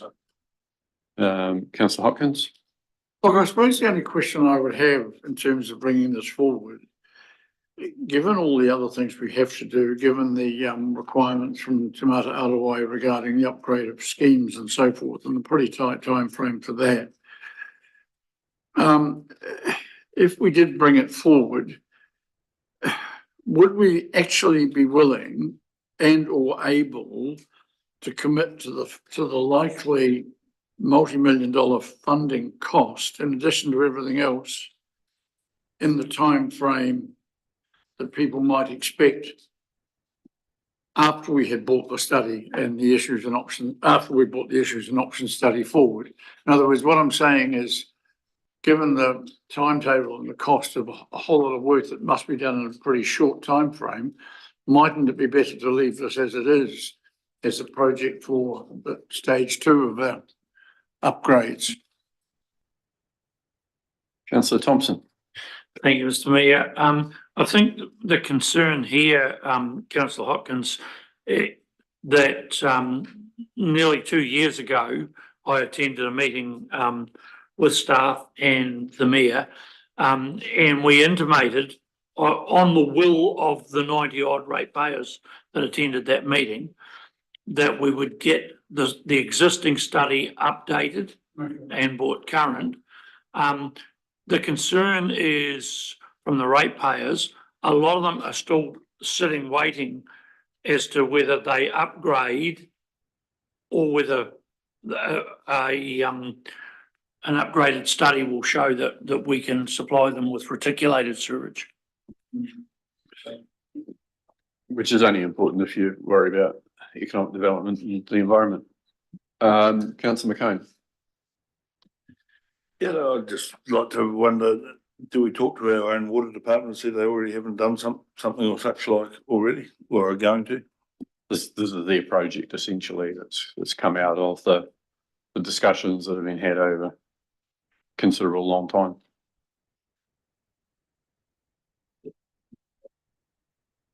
So yeah, the intention is that we lift it up in priority, and if we, I agree with Councillor Hopkins, are we going to be realistic about putting it into action?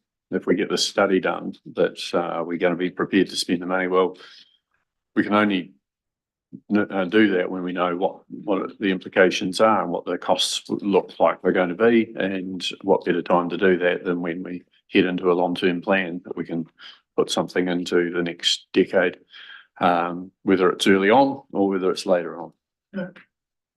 Councillor Blackler. Thank you. On the back of Councillor Thompson's, contextual points, I think regardless of when something like that may or may not start, it would help people to understand whether to hold off or get cracking. So yeah, I certainly support bringing it forward. I asked a question and you guys have answered it. Okay, so the preferences that would, I guess what I'm putting forward at least is that we carry this out in the next 12 months, so it can be part of the long-term plan, rather than putting it off and possibly risking another 3 years before anything is actually might happen.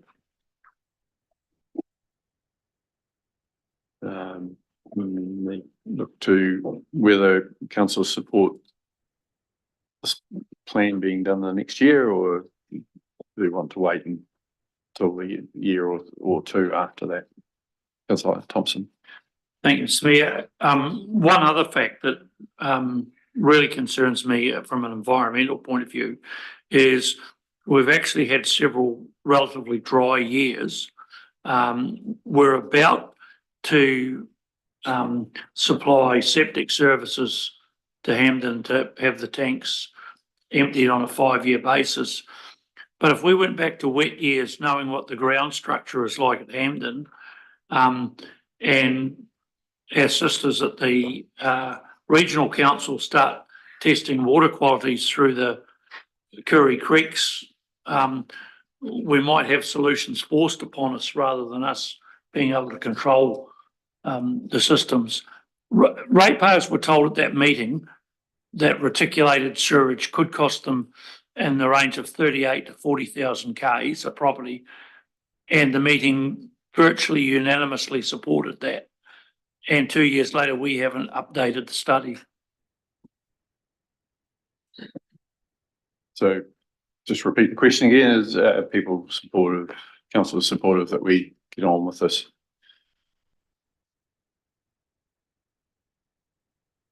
Okay. Thank you. I only saw positive signals. We need it on the mics, please. Speak. What do you want? Sorry? So we need something on the record, volume wise. Oh, can I just have a show of hands, those who support it, please?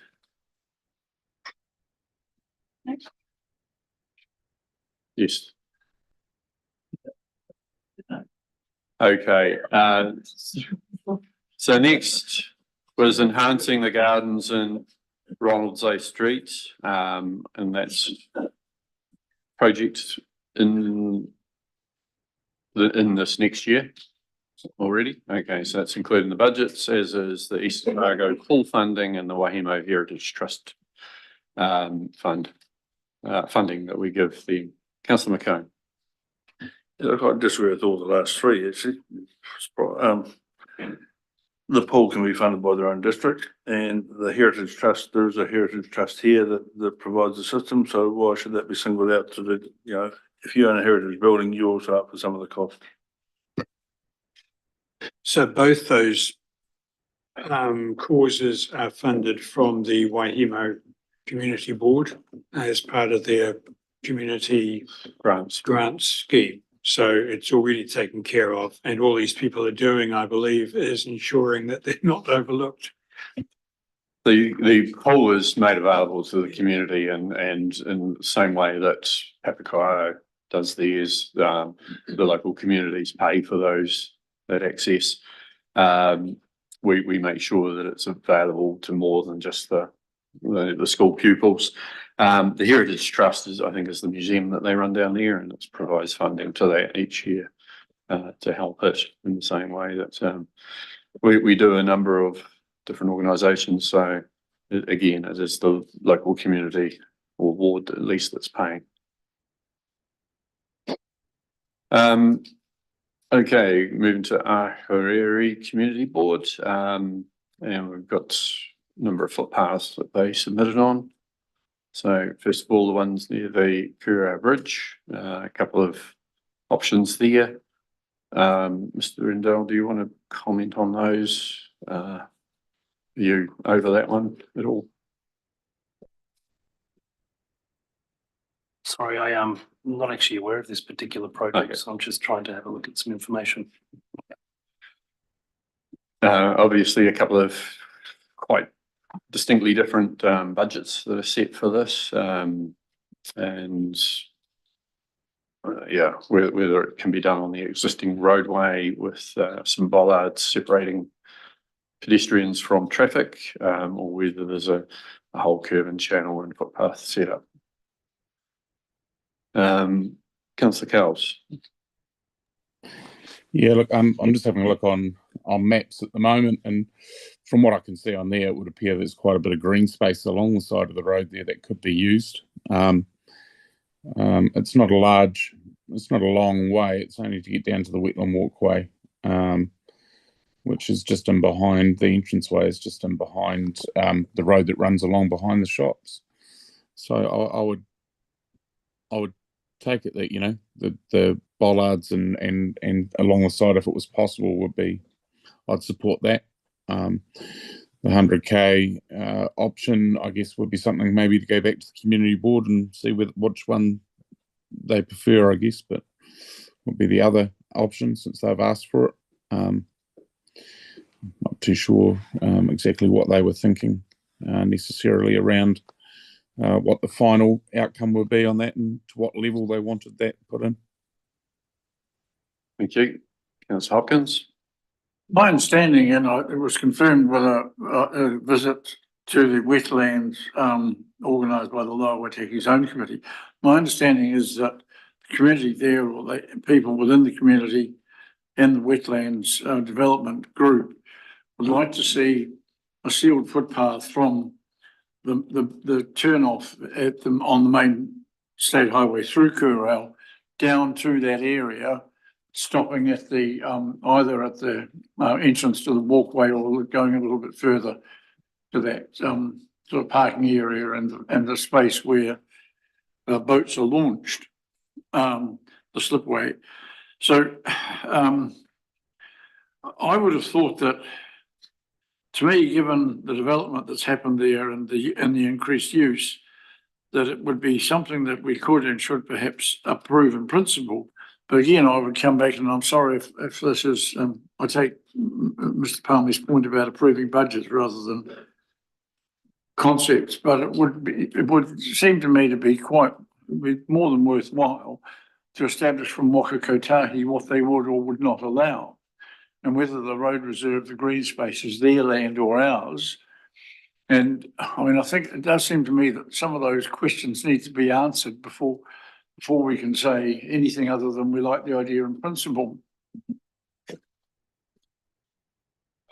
Yeah, there's once you get to the bridge approach, there's a pathway there and through across the bridge. At the Kurau end, there's a bit that goes around the corner into that road. There's a section, might be 100 to 200 meters. That's not done there. So I think if officers are happy that we can say we do approve in principle, that obviously there needs to be a wee bit more work done on some of the detail about what exactly is done.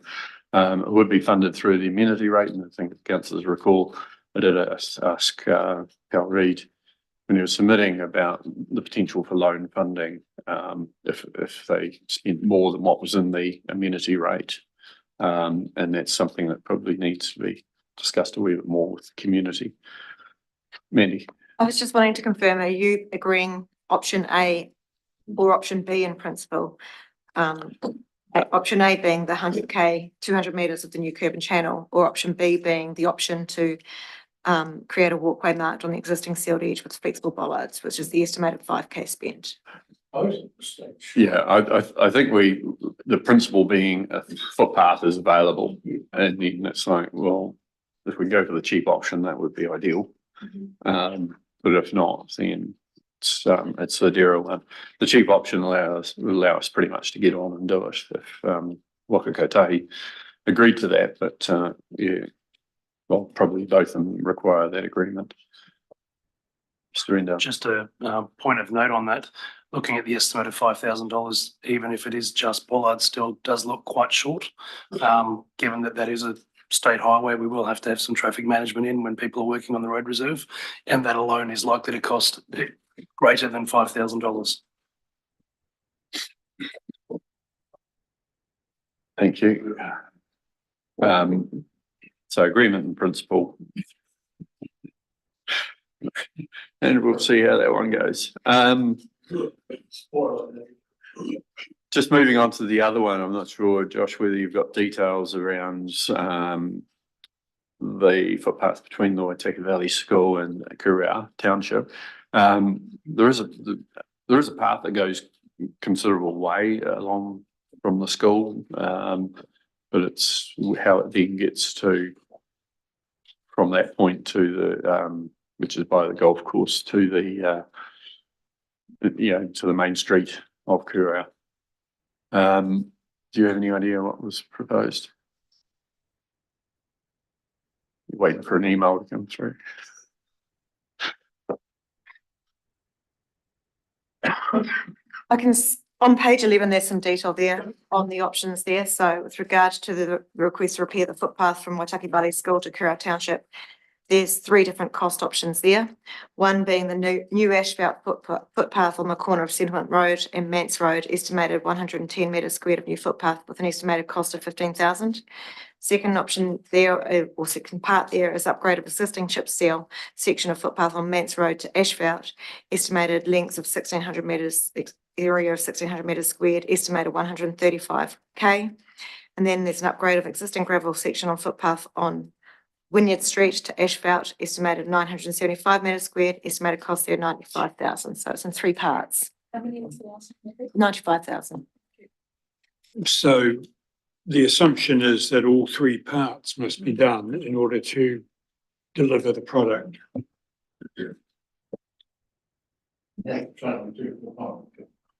Councillor McCone. Again, it's very hard. They've asked for a lot. They're also very proactive in looking after their community and doing a wonderful job. But I just wonder if we actually put the ball back in their court. I'm not trying to be mean, but actually ask them if they come up with some funding ideas or some costings themselves, and we prioritise it and see where we're going from there. We don't do that in Oamaru. Why should we do it in Kurau? I mean, I'm not saying that we shouldn't consider it, but it does seem to me to be a bit discriminatory that if a footpath needs to be built here, it's rated and bingo, it happens. In this instance, I would have thought it's a bit unfair to say to one community, you've got to fundraise for your footpaths, whereas the other community gets them essentially as and when required. I'm not saying fundraise, I say look at alternative cost methods. So at the moment, they're talking about upgrading to asphalt. Along Mance Road, which is estimated to be 135k, is that there's already existing chip seal. And that's good for most users. Not necessarily for if there's too much loose chip around scooters and skateboards, but most other things. So it's looking at what's needed to for kids to walk or bike to school safely, and I think those other creation of footpaths where there's not one is the priority. I'd suggest, but if we include asphalting an existing chip seal footpath, then it will make it probably too costly. Councillor Thompson. Thank you, Mr. Mayor. Going back to our criteria of need to have and nice to have, I think if I put myself in the position of a parent in Kurau, I'd want to know that the safe conveyance of my child from school to home or home to school is a need, not a nice to have. I think, yeah, it'd be good to scope this out a little bit more, and look at filling the gaps rather than just having an upgrade overall along parts where there's already footpath.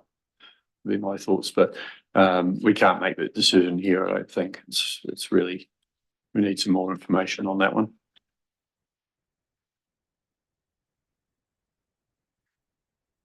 Go back to where we were.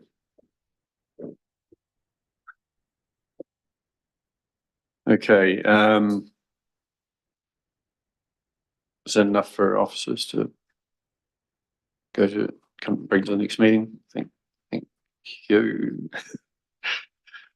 I mean, it may be, it's the community board's delegated responsibilities to spend the amenity rate if they want to make it, have a decision go to them. Even if part of it has to be loan funded, then that can be something they make the call on. Next one was beautifying the site of the former public toilets in Kurau.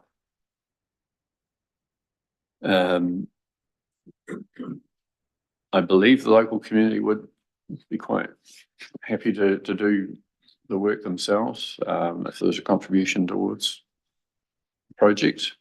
I think technically it may be on road reserve, but it's very much off the road. So yeah, I don't know whether you've got any response or to that suggestion.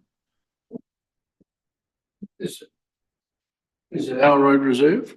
Yes. It's in the side road. Didn't we have a discussion on the day about the local amenity rate or the ward rate, and didn't we establish that A, there was money in those funds, and B, in each case, these projects could, this one and the rebuild or the revitalisation of the bike park could be funded from those. I mean, it seems essentially required the community board to double check which funds existed, how much was in them, and then seek either allocate on its own behalf or ask us to allocate on its behalf the sums required.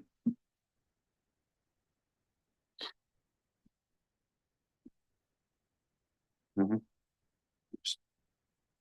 Correct me if I'm wrong, Mandy, I think there was a bit of confusion around that at the beginning. It was that perhaps somebody said that there may not have been enough money, and then it was later clarified that there was enough money in those amenity rates. So I believe, councillor, that you are correct.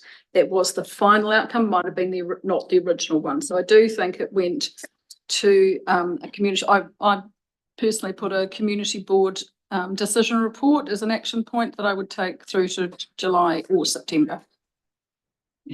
Once officers have talked about it further. Thank you. And further to that, Callum Reid did indicate that they're seeking 35K, but the community may be able to get some external funding towards that as well, so towards that project. There is also, excuse me, there is also, of course, the annual rate contribution, which goes in the budget every year. And there's also the potential for us to allow these reserves to run into deficit for a year or two, if the need arises. Thank you, councillor Cowles. Yeah, look, I think it was my understanding too that there was for those to come back to the community board to have a look at and approve through that amenity rate. I think one of the key things is on the Kurau bike park is it wasn't just re-establishing it, but ensuring that we also had an adjustment of contract to ensure that it was maintained in the future. So, but again, that's something that could come through via the board. Mm-hmm. It's good. Yeah, on the bike park, it was a bit disturbing to see the state that it's got into.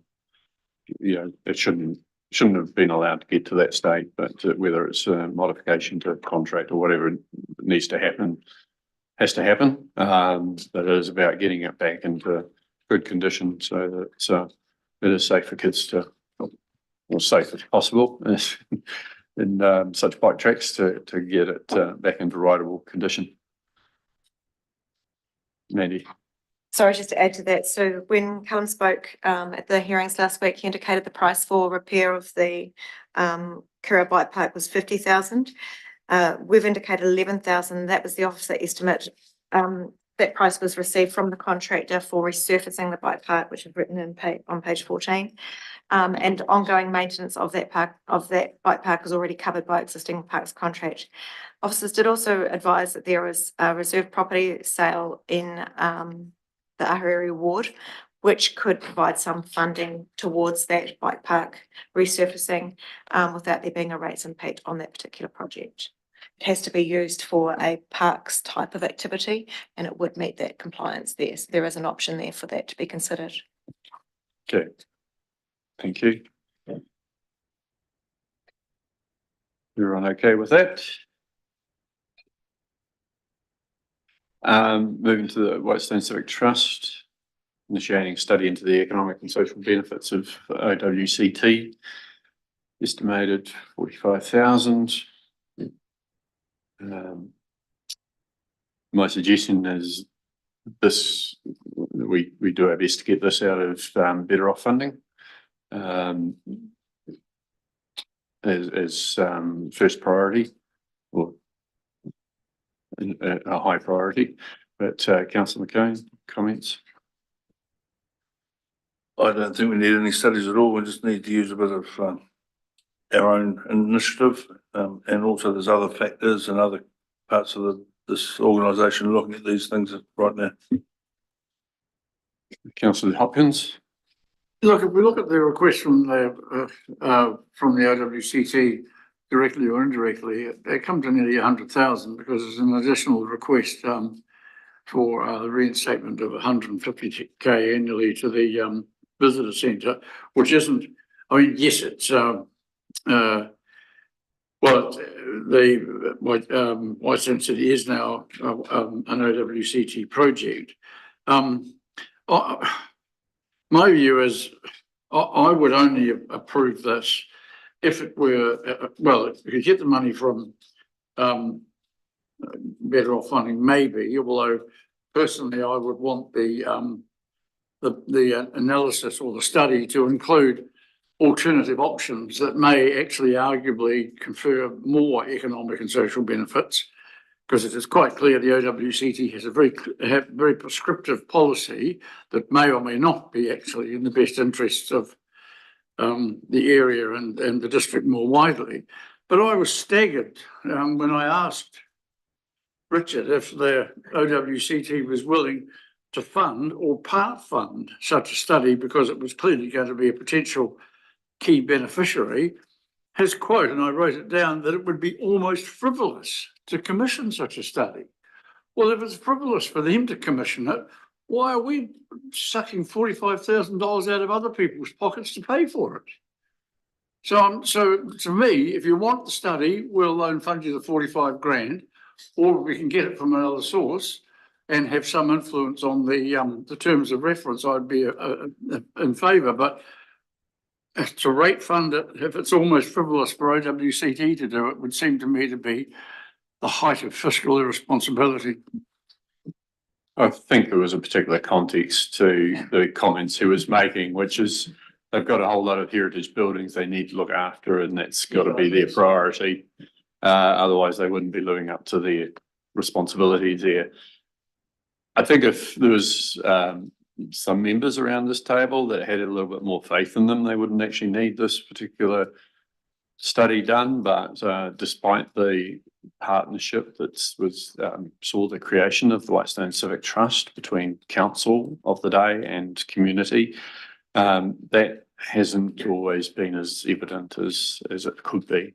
And the idea of the study is to actually just underline the importance of the work that they do and the importance of the buildings they own and how they contribute to our broader economy. Councillor Blackler.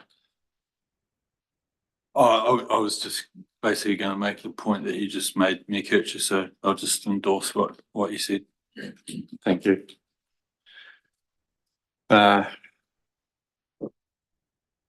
Mr. Palmerley, I know there's been some discussions in the economic development unit Do you know where this sits in priorities?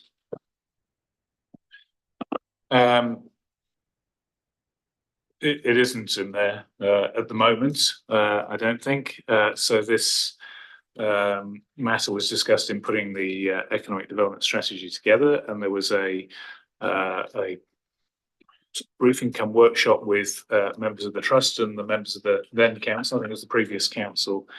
And I thought the need that came out of that was for a business plan, which the councillors at the time seemed supportive of. If this was to lead to a business plan or be a first stage of developing a business plan that supported the financial sustainability of the trust going forward, I could see that that would be worthwhile in placemaking, and a case to be made that some of those placemaking funds could be used for that.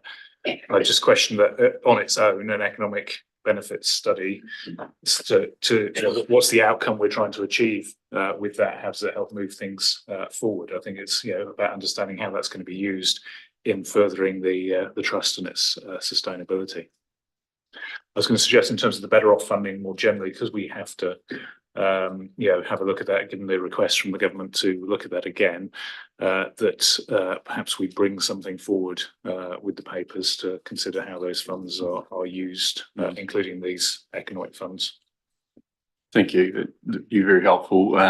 You certainly, I have talked with the chair and others at the trust around the business case and how what they had produced wasn't enough of a business case to be a business case, and the wish that if we were to do this type of study, then it would ideally result in a business case that we could actually all agree to. And so part of it is, before agreeing to do this particular aspect, is agree that part of it will be a business case, and also between the trust and ourselves agree that we will be committed to whatever comes out of the case, particularly the trust themselves, that if there's some things that come out which may not be totally the way they operate at the moment, that they have a commitment to adopt some of those practices. So it's looking at that without any subjectivity or criticism of the trust. Councillor Blackland. I was just going to say, short of the better off funding, my understanding is that this current financial year, there's been some monies returned or not, basically not taken from Tourism Waitaki. So would it be fair to assume that that situation may arise in the next financial year, and therefore that could be an option as well? I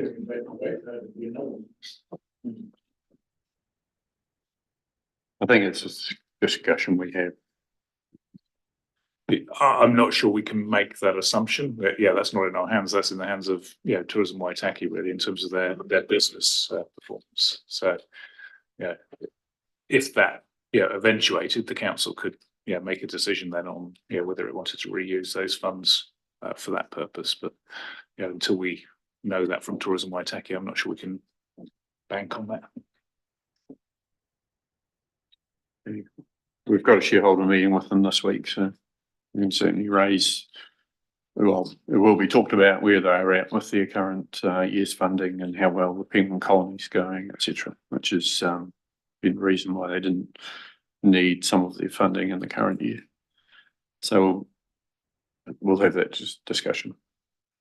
Okay, so can we park that one and move to Ben Stratford's submission around the stormwater issue in a property in Nina Street? Josh, I'm not sure if you can comment on that. Andy?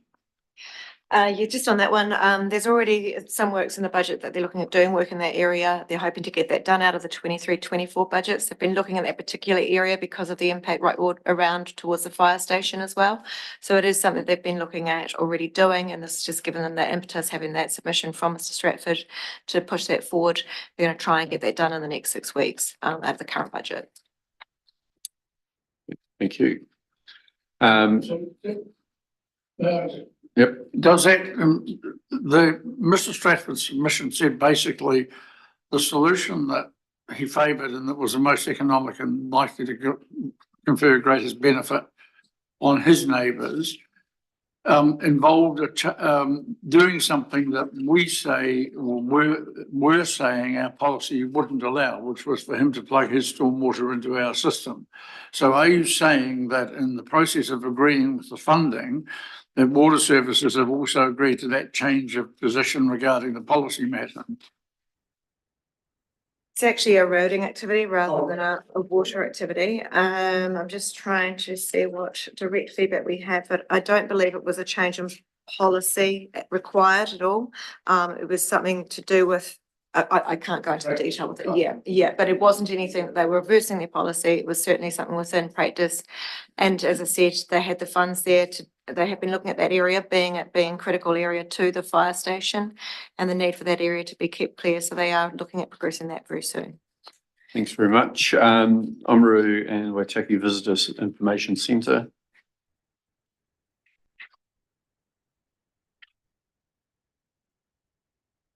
Councillor Percival. With talk about tourism coming back to near pre-COVID levels, I would have thought that Tourism Waitaki would have had the funding or the funds to help out or reinstate the visitor centre, information centre. That's just how I see it.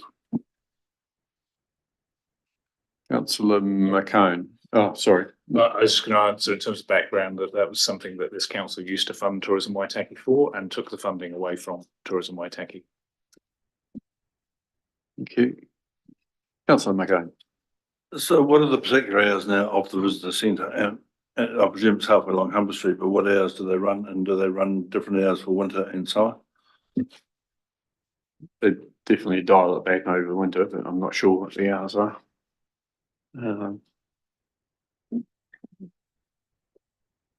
Maybe have a quick Google, you might find them. Councillor Hopkins, we'll go to you. While Yes. McCone Googles that. Sorry? We'll go to you while Councillor thank McCone Googles it. The difficulty I have with this, and it perhaps goes back to the matter of the business plan that wasn't a business plan with regard to the earlier issue we discussed. It troubles me that we're being asked to actually provide an identified quantum and fully fund something, 150,000 K, where there's been a significant increase in activity at the centre over the last year, which it appears to have coped with, despite the fact that the funding was reduced from 150 to 100K. And the remainder of the operation appears to, well, basically we were told that as far as anyone else coming in for any purpose, like to be entertained, amused, diverted, distracted, it was a pay what you can afford. In short, give us something or nothing, whatever suits you. So the ratepayers have to pay 150 grand. Everyone else, well, it's just up to you, the visitors to the district. There's no requirement on them to actually pay a specified amount. Nor does there appear to be any attempt made by the visitor centre to actually secure some funding from the businesses that benefit. And I know that Tourism Waitaki, when it ran the information centre, did have an arrangement with motels and other entities that were promoted or identified and for whom advice and was given and connections were provided. They paid for that. And again, in questioning last week, no such requirement exists. We were told that some of these businesses depend on them and rely on them, but appear to make no contribution. So the only group entity that's required to actually specifically and exactly fund them are the ratepayers, who may or may not use their facility, whereas everybody else either doesn't pay at all or only pays what suits them. So I would have thought that unless and until those two matters are addressed, we might be inclined to say we'll keep it at 100,000.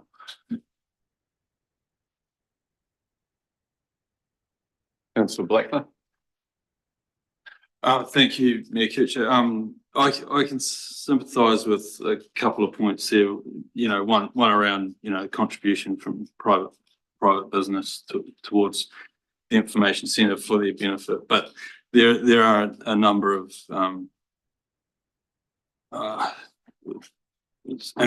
guess incorrect assumptions there, Councillor Hopkins. The first one being the trust and council have a misalignment of financial years, so the pulling back of the funding in real terms to the trust at this point they've only felt the effect of 25,000 rather than a 50K loss. So it's starting to have an impact on the visitor information centre. No. But I guess to kind of counter your point, this is probably an example of the Civic Trust trying to be commercially minded and actually pull in the value of what they're delivering for the community in the form of the information centre. So that's what the space and the operation costs to run. So rather than the Civic Trust essentially subsidising the operation of the information centre, that's basically why the request is being put forward. And we have to also remember that the data that was presented to us showed 5,000 head per month or thereabouts coming through the last 3 months of this year. So it is reasonably well utilised. Yeah, I think, we've heard that the pay what you think you should pay approach to Whitestone City itself has been very successful in actually getting as much money as had been, but a whole lot more people through it, which is improving the visitor experience for people coming to town. So they are run in conjunction with each other, and they have synergies, a symbiotic relationship. But I think it's by not being setting set fees, are actually doing quite well out of that and doing us well accordingly. They are open according to Mrs. Google. They're open from 10 till 4 every day. So whether that decreases over winter, I'm not sure, but that's what she tells me so far. Just add to that, by the submission that Carolyn made, the centre is open from 10 a.m. to 4 p.m, 7 days a week throughout the year. And I think, as Carolyn mentioned last week when she was here, there's only 3 days a year in which they're actually closed. So anyway, do we have any proposals and what people would like to see there? We've set it at 100,000, which is the same as the year previous, or the current year we're in. Is there any mood for any change?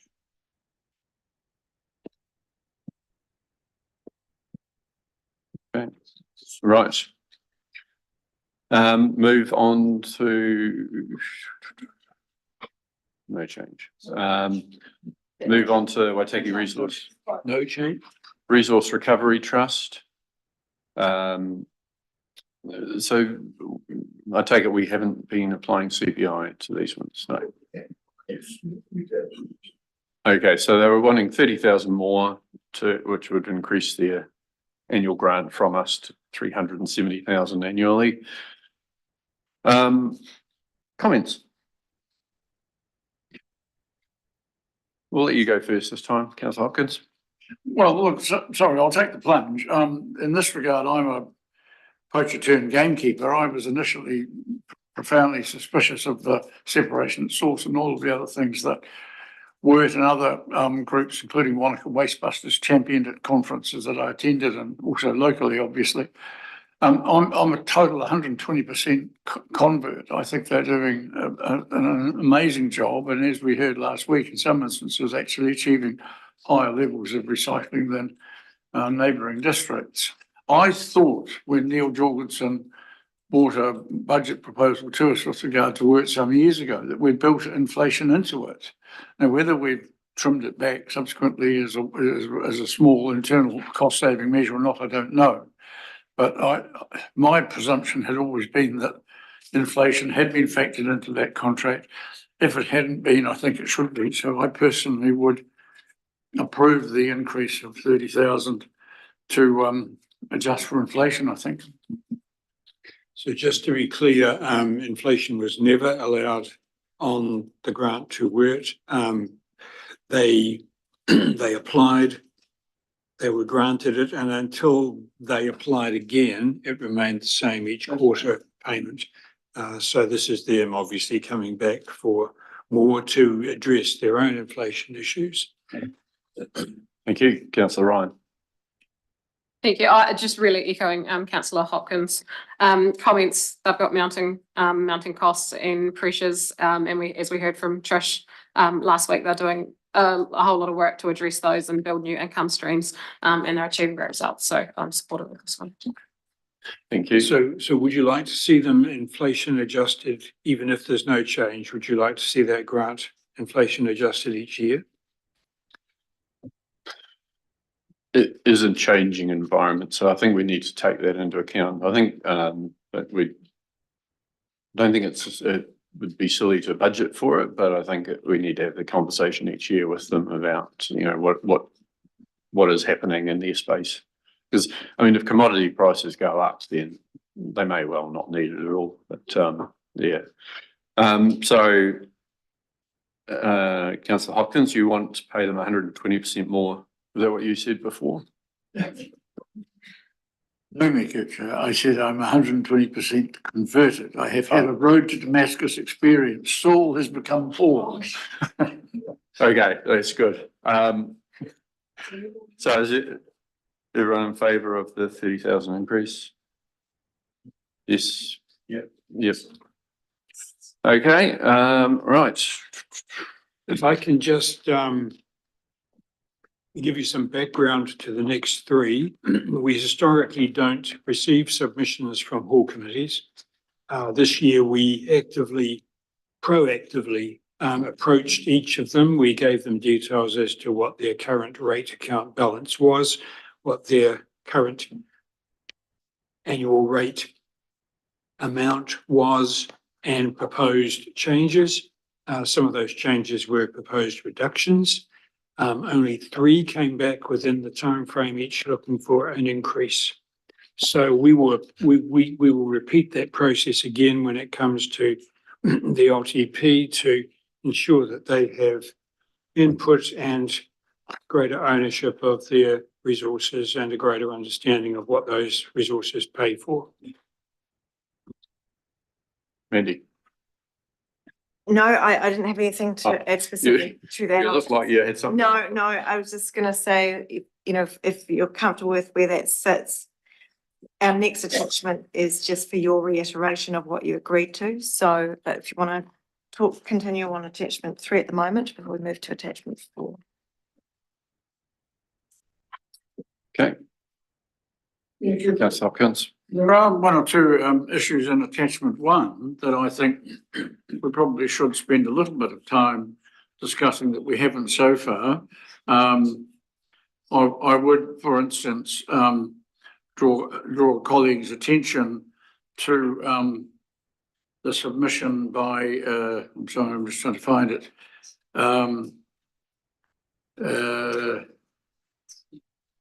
Derek Neve and others about the harbour and about double berthing. Can you give us the page numbers? Well, the page is page 12 is Derek Neve, but there was another one, a gentleman has, I think, sent us, Eric Britcher, regarding the double berthing rates on page 13 and arguing that the rate for a double berth should be no greater than the rate for a berth.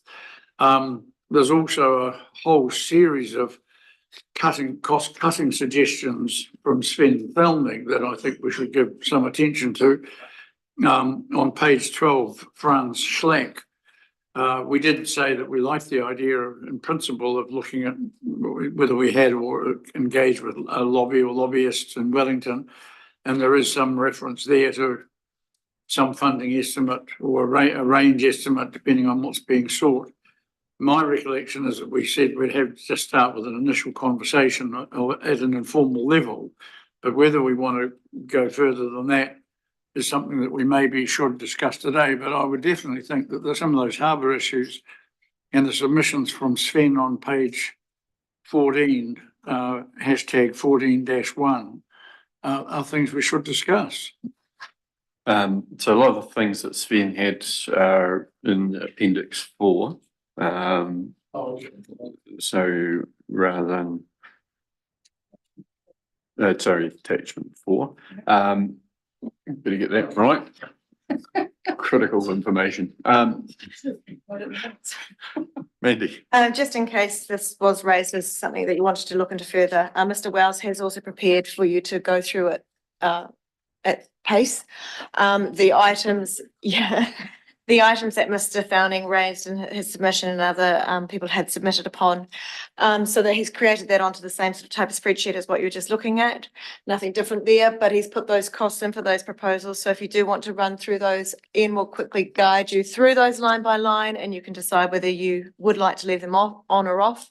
While you asked last week whether they were rates funded or loan funded, as Amanda indicated earlier, anything we spend has an implication on rates, whether it be this year or next year. It's about setting that line of where you want to spend and what is required for our community for the betterment of their well-being. So I'll leave that with you all.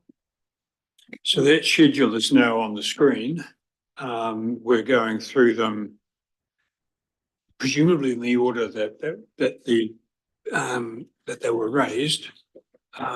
So we're currently, interestingly enough, where you've got to now is 13.72% increase in rates. So you've actually shaved 0.01% off rates, which is good. Good effort for 15 hours of debate. It only seemed like that long. So really the question, so this schedule looks at, there are items that are directly rate funded. There are items that are funded from reserves or from loans at the bottom of the page. Currently, if we took them all out, you would save $3.2 million of effectively loan funded projects. And that could save you almost $200,000 of interest. Whereabouts is this in our? It's not. It's a surprise slate entry. Can we get a copy of it? We can look at it on screen. Yes. No, I'm talking about. Yeah, no, not at them. No. We'll give it to you later, but Yeah. we've got everything live at the moment. So we realise it's a bit awkward, and it's a late entry, as I say, but it's there for your viewing pleasure. So I think if we whip our way through it as much as we can. So the first one is what is the rebranding? There's a bunch of things which is the rebranding, there's the Waitaki identity and storytelling, and there's placemaking and district identity. So we've got identity mentioned a few times, and the rebranding. So I guess starting off how they're linked, but also the rebranding. What is that? That's a cool one. So the Waitaki District Council rebranding was a mainly internally resource project, which would need some funds. Many of our, we have a confused brand at the moment that's old. We got, about 8 different brands operating on our different facilities at the moment. This was put in there as part of an opportunity under transformation to try and consolidate and maybe look at a new brand for council that reflected on new ways of operating. Recognise that, to a lot of people, that 15,000 is a big cost in terms of rebranding. It's about, the cheapest way of doing it. We'd replace stuff as it needed replacing rather than going out and spending a whole load of money on new uniforms and new signage and what have you. So most of the stuff we could achieve would be easily done online. And it's about our own internal team putting together a new brand for the council and everything operating under one brand rather than the 7 or 8 I think we've got at the moment. Sure. Councillor McCone. Yeah, look, so I'll just say this only once, but I totally agree with what Sven's done. He's highlighted probably half of what I've got highlighted already, and I totally agree that we should wipe them out. You should want so you've highlighted everything. Pretty close, but I think when you go to needs and wants, a lot of those are needs rather than wants. I would have thought based on what you just said, Mr. Palmer, I would have thought based on what you just said, that in fact, that if the rebrand is to be progressive and replace things once that kind of, ready to be replaced, that it could be done within existing budgets. And I would have thought there might be a logo that we could alight on, and I would have thought that I can think of 2 or 3 at the moment that you could bring to us straight away now without any further engagement of designers or anything of the sort. We could say we like this one more than the other 2, and as and when things need to be replaced, surely we could just do it. So my view is, if based on what you've said, I would have thought it can be accommodated within existing budgets rather than having a 15,000 allocation. So just to be clear, I can't do it straight away. And most of the work would be done internally by our existing team, and most of the replacements of the brand would happen with existing budgets, on a as and when it came up. So as uniforms get replaced, you do it then, rather than going out and buying new uniforms. You replace them with the new branding as they come due for replacement. But I think that there was an allowance in there because there are some things that probably you would want to change straight away. So it's allowing a small allowance for that. Councillor Percival. Yeah, question for Mr. Wells. Where project funding is described as reserves, can you define where those reserves are, please? Well, as we discussed earlier, we've got reserves for township amenities, for ward services, and various specific reserves for particular purposes. And we also have the general reserve, which effectively is prior years surpluses and various other treasure chests, I suppose. And depending on what the project is, we will identify the appropriate reserves and utilise those. So these reserves actually exist in accounts somewhere? They exist on paper, but they don't, as we've said before, they don't exist in the real world in the bank necessarily. I rest my case. Okay. Right. Are we still on rebranding? I just think, look, 2 or 3 submitters raised this matter. It's a minor amount of money, but the symbolism may be greater than the quantum. I think this might be, if we said no, it might be sending and approving a signal of which the community would approve. So I propose that we take it off. Is there any potential the transformation will create enough savings that this can be funded from that, or is it too early to see those come through? So transformation will deliver savings, but whether you want to put it towards this, because I think you've got a tough financial picture going forward. Amanda's smiling at you. Her smile says, "No, don't do it." Okay, that's off. Just see through share as well.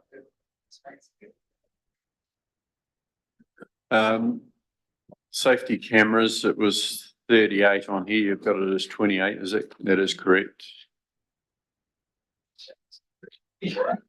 So we'll take that 10,000 savings. It should be 38, it should be Palmerston should be 13,000 and Oamaru should be 25,000. So 2 separate proposals. We like Ian's number.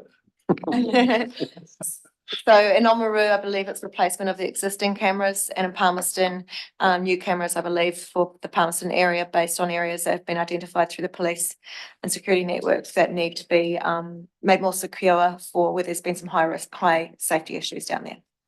Yeah, there's definitely been a series of vandalism and safety issues. Councillor McCann? That's right, they're replacing existing, so will the existing last for another couple of years? From what I understand, that they are at the end of their life. Some of them aren't performing right now as they should be. They're not getting consistent footage from it when they should be. But I'm not sure whether all of them need to be done at once or whether it can be rolled over a period of time. But we can look into that for you. And we didn't depreciate them or didn't depreciate them enough. I believe there was some depreciation already aligned to that, which may be why Mr. Wells is looking slightly confused. I believe there was some depreciation there already, which was going to fund a part of that cost. But I will have to come back and confirm that information. In theory, there should be, and that may explain the missing 10,000 between the number in one report and the number that I had originally, because the equipment must have been in use for 7 or 8 years now. And that probably would be the level of depreciation reserve. So where I'm saying loan funded, probably should say loan funded and reserves. Sounds logical. Okay, so that'll be 28 loan funded. Collaboration platform.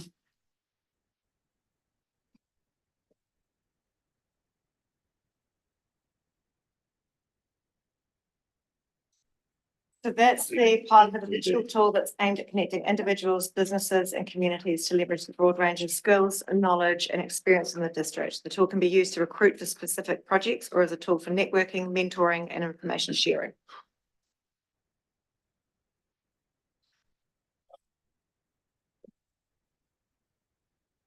Just so I know, so on attachment 4 or whatever we're up to,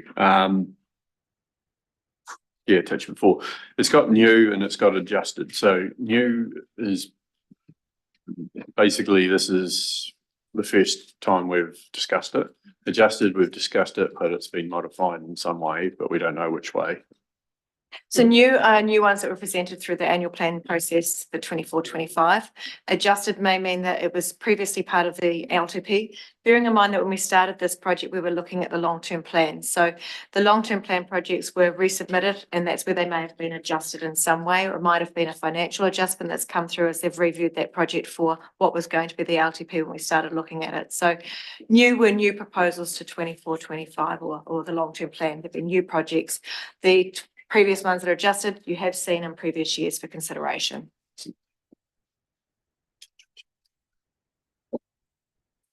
Yeah, so those new ones would have been discussed 3 to 4 times already through the annual plan process. That's fine. Okay, enthusiasm for collaboration platform. Not seeing much enthusiasm. No one seems to know what it is, so I'd say it can happily disappear. Lana? No, I just want to ask a question. How, like these that we're looking at now, how's it going to impact on the work that we're doing with the ED strategy, and what's not going to be completed if we cut this out? Like, what's the implication is what I'm asking.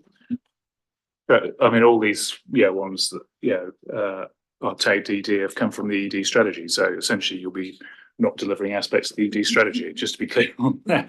I haven't quite got all the details in front of me here to be able to answer you in detail exactly, what the implications would be, but we'll have to work out the implications. But essentially you won't be delivering things that, council, agreed to support in the ED strategy.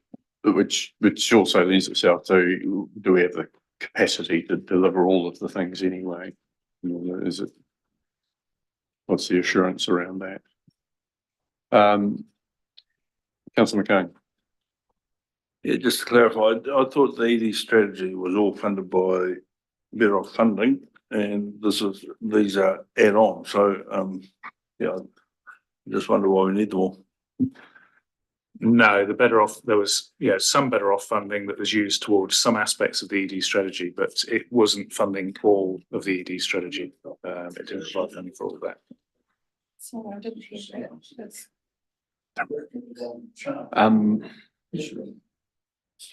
Okay, so I don't know where we're at with this particular one.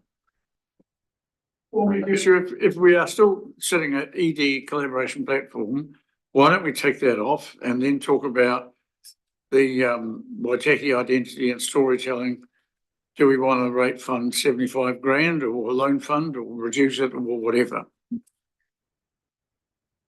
So that particular one, just talk with Alex on that one because, so the Waitaki story, the identity is, works underway on that. And it'll identify a number of things, including then identifying how we present the town entrance signs and things like that. So this is about actually implementing it and putting those signs up, etc.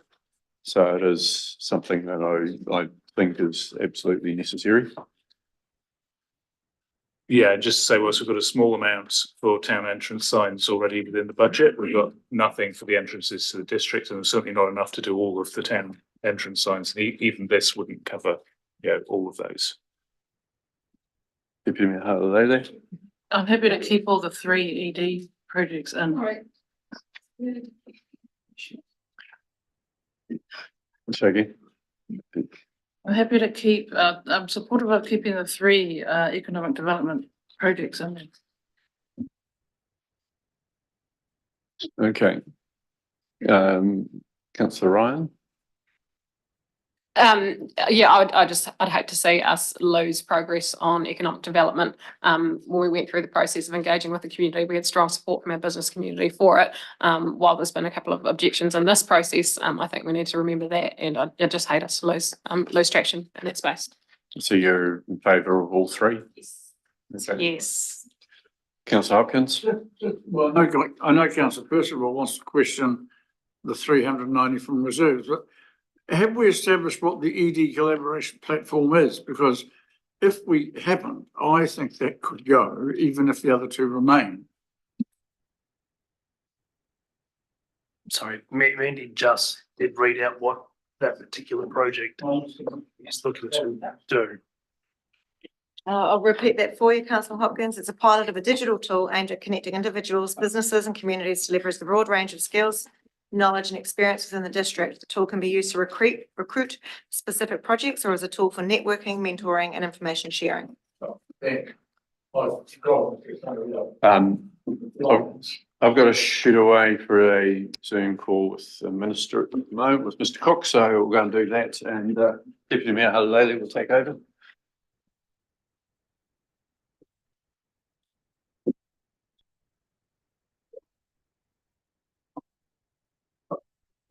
Okay, thank you. Through the chair, we've got like probably 2 minutes left. Where do we need to, I'll pass that back to you, Mandy, please. I guess we could go through all the lists that Mr Wells has preferred, but we may not quite have enough time in the next 2 minutes to do so. So I guess if there's any that, let's start and run from where we are at. We haven't got a decision yet on the economic development projects, whether we're keeping those or not and complete with the full of them. But if there's any there that other people agree with that should be turned off, can we do that in the next 2 minutes is probably the question. Yes, sure. I know that Councillor Ryan had supported the 3 projects. I had supported the 3 projects as well. Can we get a steer on that, please? And then I'll go to you, John. Are you supporting? Okay, thank you. Done. All right, keep those 3 in. The 3 ED ones, we're going in one speak now. Guy, Councillor Percival. I think that's only 3 you've got now. I just need clarification here, because we had a very good session this morning from ED, and I thought that the developing the visitor economy was well covered with that, and the presentation and was inclusive of that. I don't understand why this has come up outside of that funded presentation we had this morning. I'm sorry, I maybe lost the plot somewhere. Okay, I'll pass it through to Amanda. So just confirming, these projects, we've seen these are all before, they're in the 25 budget. What she spoke about this morning, this is the funding for that. So some of our members of the public have suggested that we reconsider these projects that we have considered a million times before, whether we want to pull them out. So that's where we're landing. So these ED ones, we went out and consulted and said, we're doing these 3 projects. It's part of our strategy. Everyone happy that we go ahead and carry on with these. Some members of the public and said, no, let's be brave and cut some of these big projects to pull back the rates increase. So if there's any on this page that you really, really want to pull out, let us know in the next minute. Sorry. Hang on. Oh. You've been given information about all of these projects. If you want to make a yes, no decision, it needs to be in the council meeting. And it needs to be like this table with yes, no beside it. And you go down and you just vote. We can't provide you any more information. You've got it already. I'm sorry. We don't have time for this. All you will get is a table that says it's in or out. None of this is new. So I'm a little frustrated, but we had the same discussion before we put the draft out and before we had a discussion before that and a discussion before that. You agreed to put these in the draft plan. If you want to take them out, you take them out next week and it's yes or no. We cannot provide you any more information.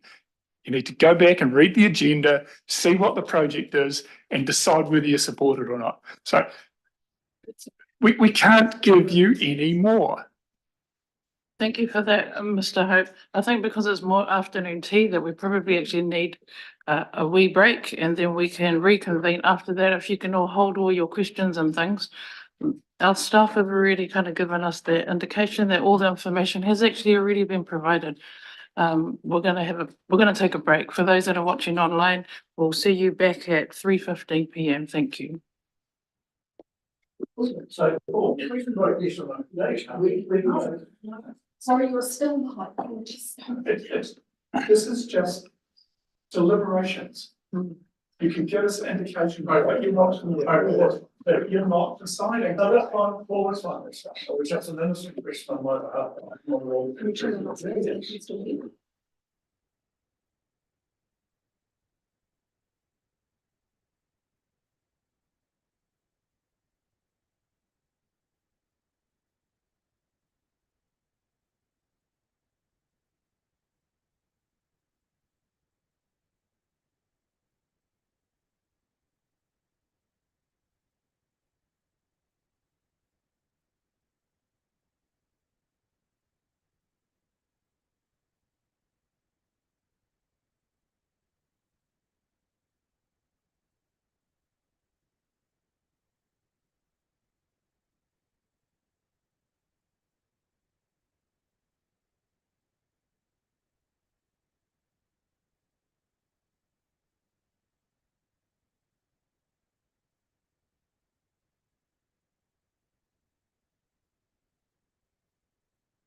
All right, good afternoon. Thank you, everybody, for joining again.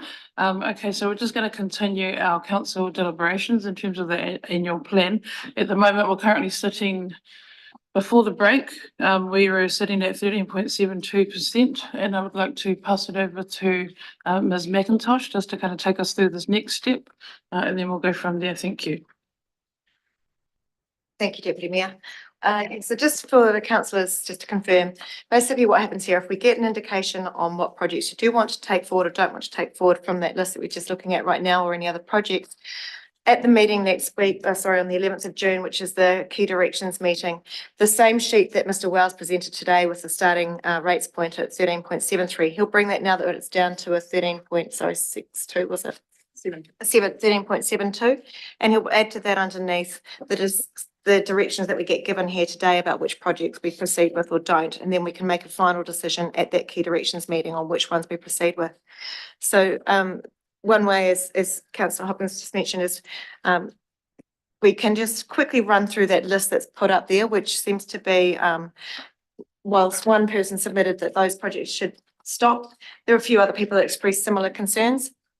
So if they're happy to, if I can just run down that list, and if they're happy, Deputy Mayor Halalali will then ask for a show of hands to whether we proceed or stop that project, and then I can get an indication, and we'll bring that to the 11th of June key directions meeting. So we'll keep it really high level.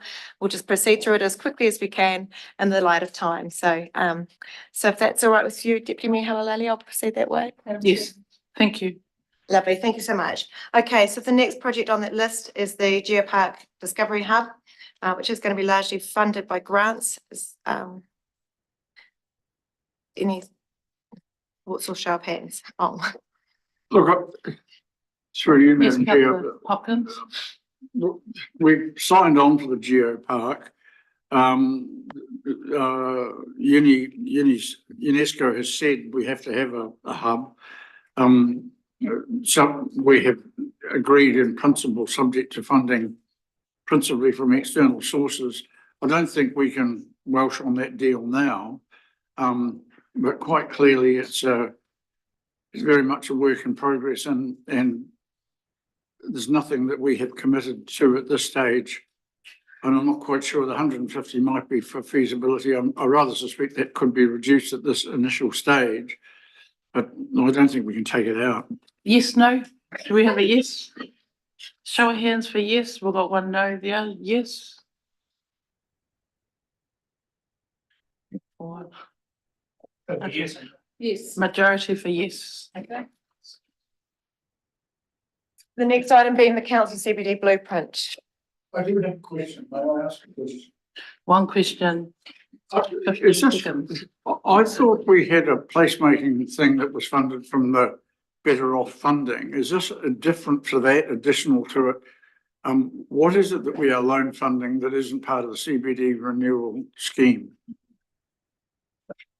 Just to that, on the detail behind all these projects is on page 14 through to 17. And the council CBD blueprint is internal and contract resources to produce an overarching master plan for the development of Takara Park and nearby CBD geographic area, integrating council strategic intent and contrasting this with practical land considerations. The plan would not be determinative of change, but indicate council's intent as the basis for engagement with the community and partners on specific sites. Yes, no, yes. How many no's? 1, 2, 3, 4. Can I have a yes? Those that are yeses, put your hand up.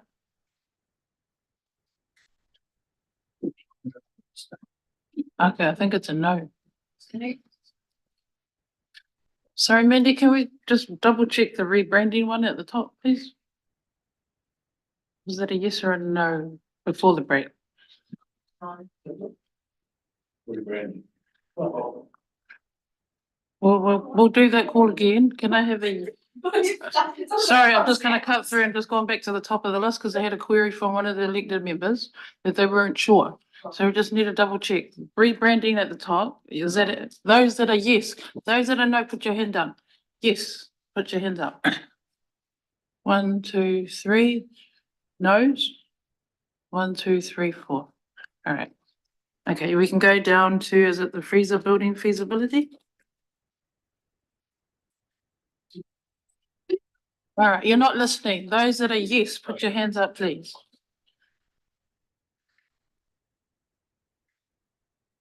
Those that are no. Okay, that's a clear indication there.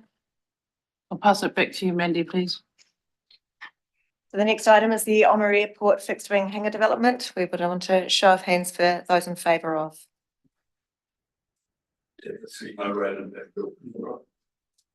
That's a majority yes, thank you. So the airport is ring fenced and not affected by rate funding at all. Thank you for that, Mr. Wells. The next item is the Sumpter Wharf viewing platform. A show of hands for support for that to continue. One. Okay, that's a no. The next item is the council accommodation needs. Show of hands for support of that one to continue. Yeah. Sorry, can we quickly just define the accommodation, what that defined is? Yeah, sure. That's it's assessment of council operation property needs as part of the transformation program. So Mr. Palmer, you might want to speak to that a little bit more if that's not sufficient. So essentially, we're looking at how we use our office spaces more efficiently, with a view to actually reducing our overall footprint, but that will require some work to do that, including some investment in whatever office space we keep. Not just analysis. It shouldn't be just analysis. I'm just checking. Amanda's sort of looking at me, but it should be about implementation as well. It's a different.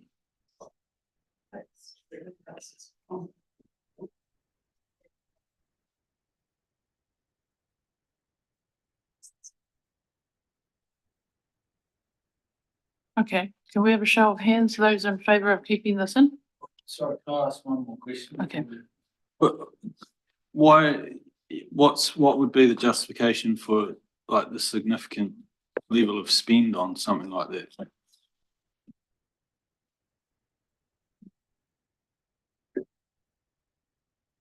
I don't know. I mean, the person who's leading on it isn't in the room, so I'd need to go back and check with them how much of that is on the analysis and how much of it is actually on the implementation.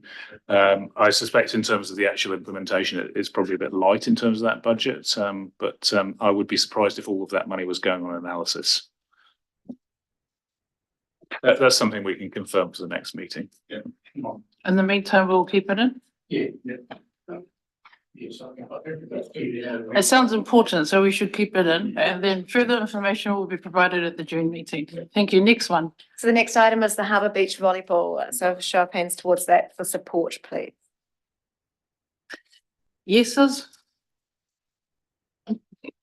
Okay, looks like a no. The next item being the Harbour Railway Work Programme. Show of hands for support for that to continue.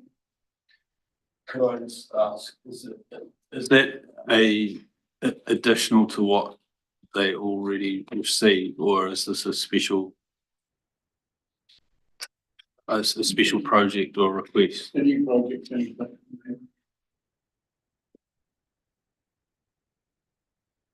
Pretty sure everyone wants to do something.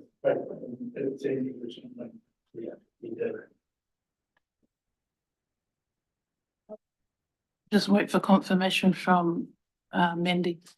Sorry, just looking a little bit more into the detail of that. The funding is to undertake maintenance depreciation of assets on council's land with respect to the railway network that's currently operated by the Oamaru Steam and Rail. A Harbour Railway Work Programme will be formed to discuss railway maintenance needs and priorities. So, thank you. Okay, thank you for that. Are we going to keep that in for now? No? Okay, those in favour, yes, put your hand up, please. All right, one, it looks like the rest are a no. All right, next, please. Next item is a strategic review of community halls. Yes. Just a statement on that. So most community halls are run by board, so therefore perhaps just a simple letter rather than 33,000 and a questionnaire and let them deal with it themselves. Just add a bit more information to that. Basically, the cost of the 33,000 is simply cost of legal advice and officer work. It's quite a complicated lot of work that's involved there because of whilst the community halls the community hall committees manage those community halls and funds, there's a number of halls have talked about whether they want to sell those assets or what they'd like to do with them in the future. And the question is around who actually owns those halls, what the land ownership is and everything else. So they're quite complicated assets to actually get to the bottom of, which is where those costs of the legal and officer is involved with that 33,000. Thank you for that, Mandy. Guy, you have one question and then we'll. Yeah, just one thing, Mandy, 3 or 4 years ago, Renee did an exercise exactly what you just spoken about. So I think probably should go and look through their archives and find out what went on that time. Okay, those that are in favour of keeping this in, please.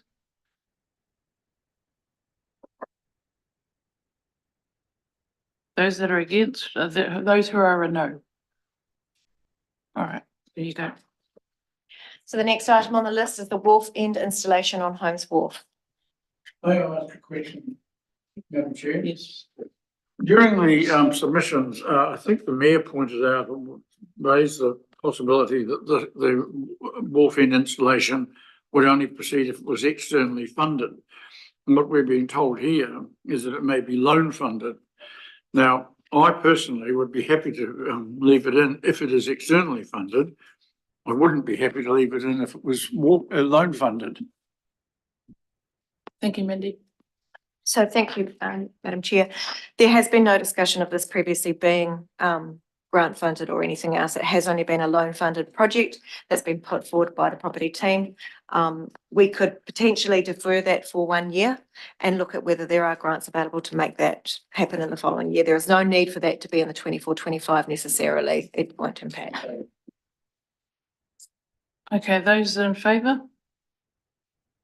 Okay, those who are a no. All right. The next item on that list is the development of the Humber Street Satellite Car Park.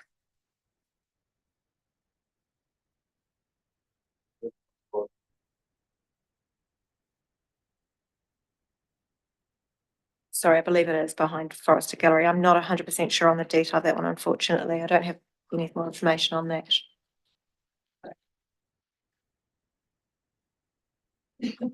Okay, those, yes. So could I just say, if that is behind the forestry and we're gonna build this piece, would it not be better to be done after the construction?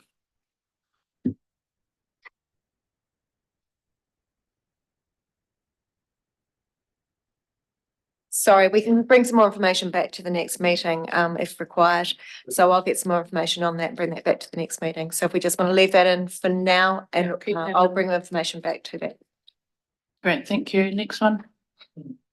Oh, yes, sorry. Sorry, Madam Chair.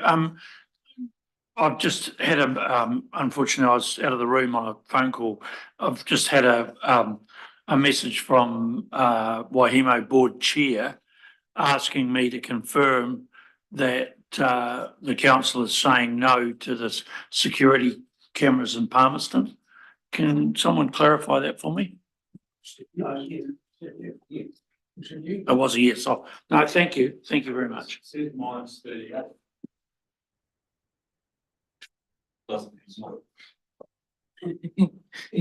yes, no? Thank you, Madam Chair. So the next item on that list is the Muraki Haven Street track and bollards. So show of hands for support for them to continue. Sorry, just another question. This is not one that I'm aware that we discussed in any length previously, but I'm assuming it's to actually give some pedestrian access to what at the moment it looks a bit like an area that's been attacked with shells or bombs. So I'm rather of a mind that this may be inescapably necessary. Is that correct?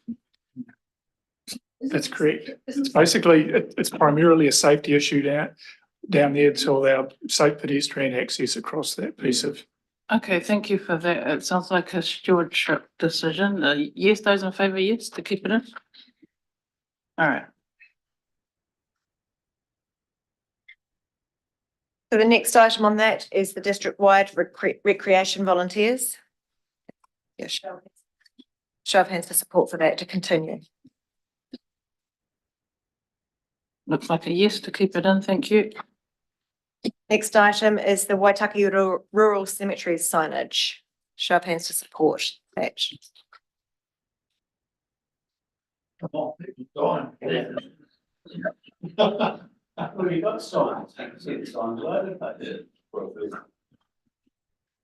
It's a no, it looks like. Well, put your hands up. Those in favour say yes, put your hands up.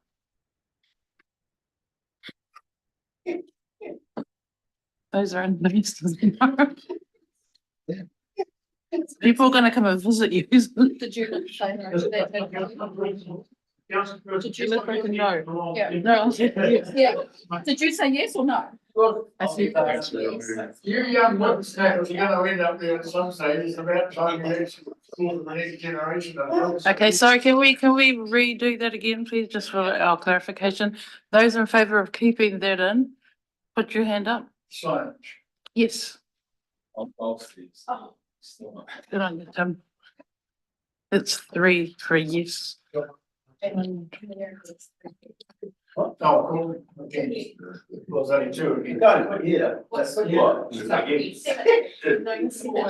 Are you a no? Are you a yes? Are you changing your mind? Oh, okay. Councillor Cowles, are you a yes or a no on this vote? I'm a yes, thank you. Oh, okay. There you go, there you go.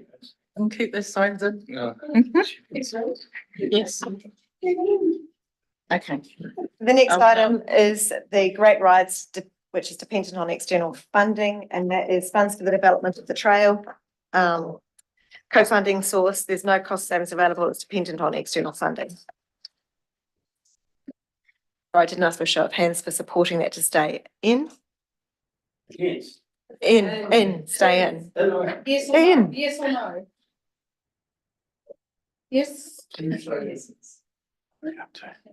you say. Going through these, I'm just going to show hands to give a steer of stuff. So it's out. You need to rule on that. Majority says no, that's out. That's very. I don't know where we're at. Yeah, so that's fine. We've thought of that. Streetscape. Great rights. It's I'm not more out. worried about this stuff. So the next item being the Palmerston Streetscape, and so a show of hands, just to update the mayor with where we're at. Basically, we've just gone through the list.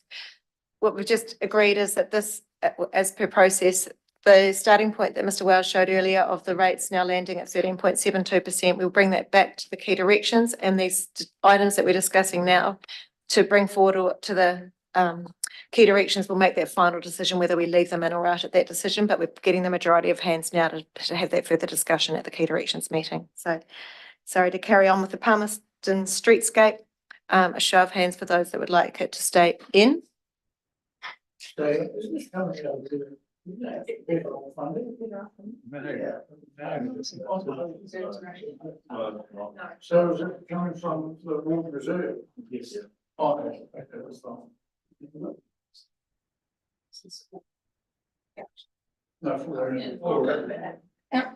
Great. Councillor Cowles, we can't see your hand. If you could just raise it in front of your face, that would be, yep, that's good. Thank you. So I think that's a yes. Just coming. I think it's a majority yes. Is that right? Yeah. The next item being the Puketapu track. So a show of hands for those that would like that to be.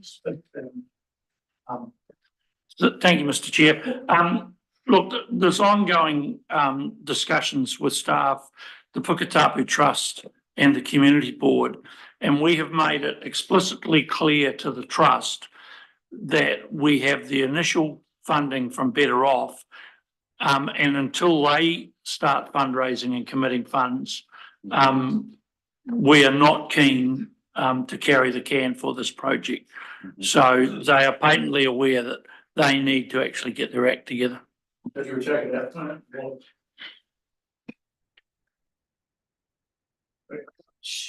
So what does that mean? What did you say there, councillor? Did you nod? Not sure. No, I just wanted to make members aware that there have been discussions, because the budget for that project is 800K, of which we have 200 seed funding. And we have encouraged the trust to go and seek funding and told them that, you know, the ratepayers cannot carry the can for this project.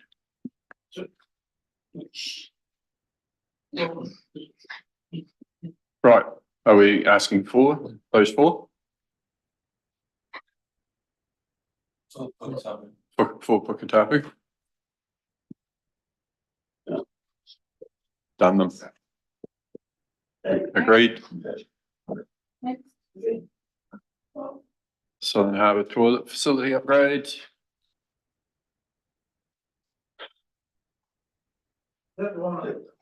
So this is the penal colony. No, they should fund that themselves. No, it's available for public, and if we don't have that, we would, the suggestion is we would need to provide one. Again, we need to review the strategy and see where this fits. But I'm really keen on busting to hear from Councillor Percival. I was just going to remind, well, Jim and I remember when we spent over $600,000 refurbishing that building and the toilets, not that long ago.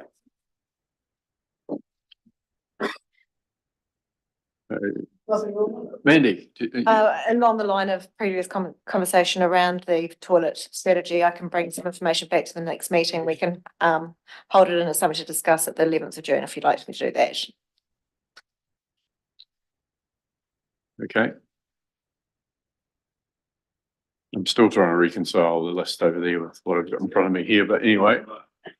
This is the new piece of. So this is from submissions, but people have said you would say, well, It's been emailed to. It was Amanda emailed. Yeah, I know, but I've got my notes on the original list if it's, which I'm hoping to try and correlate.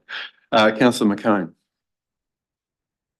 Did we vote yes or no for the toilet? So we got that far?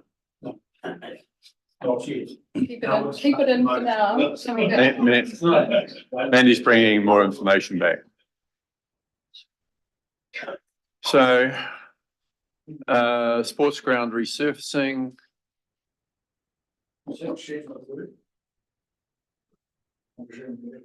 How urgent is this one? The comment from officers is that it could be scaled back, but some resurfacing is required in 24-25, but the level of that could be scaled back from the 41,000 that's allocated there. 20? Yes. Hands up for 20. That's agreed. It's putting a bit of dirt on the sports fields. Anyway, what are we up to? Curbside collection implementation. Mr. Cook and I have just been speaking with the minister on this one. And I don't know what, we're not allowed to say anything, are we? Essentially, where you're at with the waste side of things and recycling and so on is you're onto phase 2, which is something that we've suggested we proceed with. But as far as implementing curbside collections, it looks like the date will be put off to some future period, if at all, but also restrictions on population sizes. So having a minimum population size, which would change the nature of things potentially. So as far as this one goes, Roger, do you want to look at you as the co-conspirator here? Do you want just to defer this particular one? Well, correct my finance knowledge, but it's loan funded, so if we don't take it up, we don't take it up, do we? So, yeah, I guess the deferring is the deferring any decision today to see if we've got more information next, when we come to confirm things. yeah.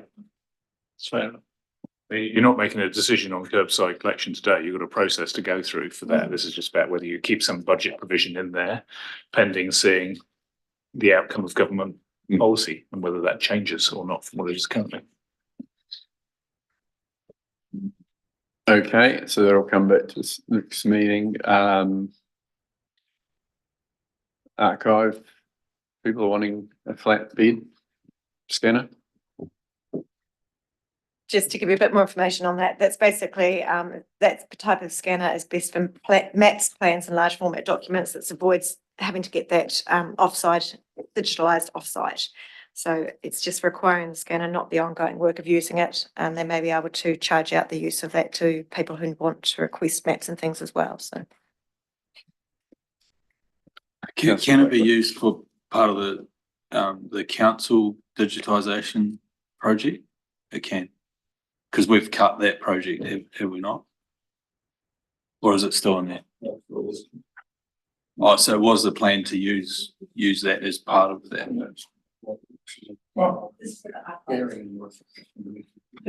No, this is for the museum and archives area. So it's basically they're getting all of their map digitisation, like, so it's for the museums and archives, so their old historic materials that they are now digitising as well. So it's essentially for the use through the museum and archive area. It could be used in other areas and supporting other areas of digitisation, but that's not the intention of it at this stage. But as I said, there would be the opportunity for revenue to generate recovery of those costs down the track with people that want to take maps from the archives and things like that as well. So, yeah. Can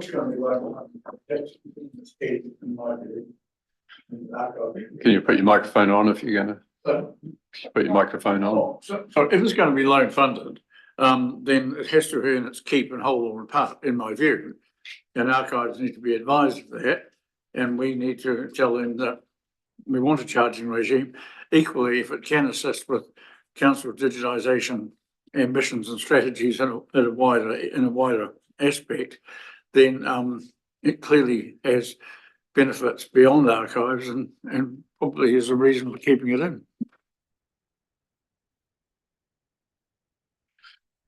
Well, I don't think there's any proposal that it pays for itself, as much as there might be some cost recovery, but that's probably looking at the overall cost recovery from the whole archive function, which is only a small proportion of the operating costs. So we have to be realistic about that. Councillor McCone. We're getting soft again. To me, it's an extravagance that we don't need just right at the minute.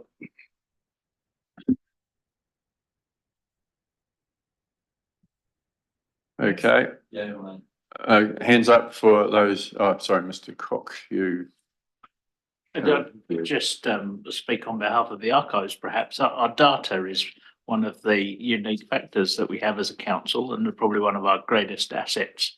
And to digitalise it and protect some of that stuff is critical. And you know, I think don't lose sight of the value of some of the material that we have in archives and in our property files. And it is very valuable and totally unique asset. Thank you. Right, so I'll get a show of hands. Those who want it in. It's in. Thank you.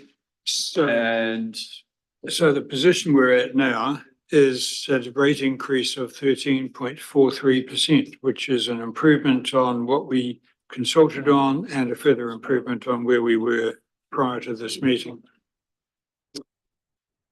So the question is, what about all the other things that weren't necessarily mentioned by submitters? Yep. Trying to go through every single project again. Yeah. I mean, I'm not sure, you've selected out ones that people mentioned, but there were a lot of people mentioning it's time to, make some hard calls. It's time to cut back on doing what we're doing. And that does include all of the projects, as I would have thought, rather than just someone having to mention one particular one that we've looked at. So I know Councillor McCone has talked about a number of projects that we may have listed. So I just want to get an understanding of where things are at on that. If we're going to look at how we make any further savings. Councillor McCone. Yeah, could I just make the comment, please? It's the second last page, and it goes wastewater. Now I've forgotten it. Can't find it. Emergency district-wide medium generators, 240k, and that repeats itself on the back of the next page. Yeah, one's medium, one's large, different scale ones of for some reason into two projects. Why do we need two?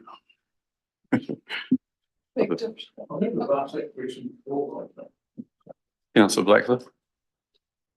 Oh, thank you. Just before we move to that project listing, I just wondered if I could test the mood of the room to add something in for access to green space. We've still got the ongoing issue that people with prams or mobility issues can't actually physically get through the gates into a green space area. And I just wonder whether we actually have to specifically list something out to deliver that, as it's been an ongoing issue for some time now. And then just overarching the project listing, right, like I'm less interested in going through line by line, but I would be interested in seeing alongside this list. I know we've got the tool that was developed to prioritize the prioritization tool for the projects to get to our must do and versus nice to haves. But we also had that additional tool that identified when a department was in deficit, like strained in a resourcing sense, and their ability to deliver it. So it would be nice to see whether those themes are still relevant with this list of projects, and then understand what are the projects realistically we're not actually likely to deliver, going back to the earlier comments about, you know, the projects that are rolling forward and the ones from this list that will roll forward further. You know, let's get an understanding of prioritizing what will ultimately be pushed aside if required.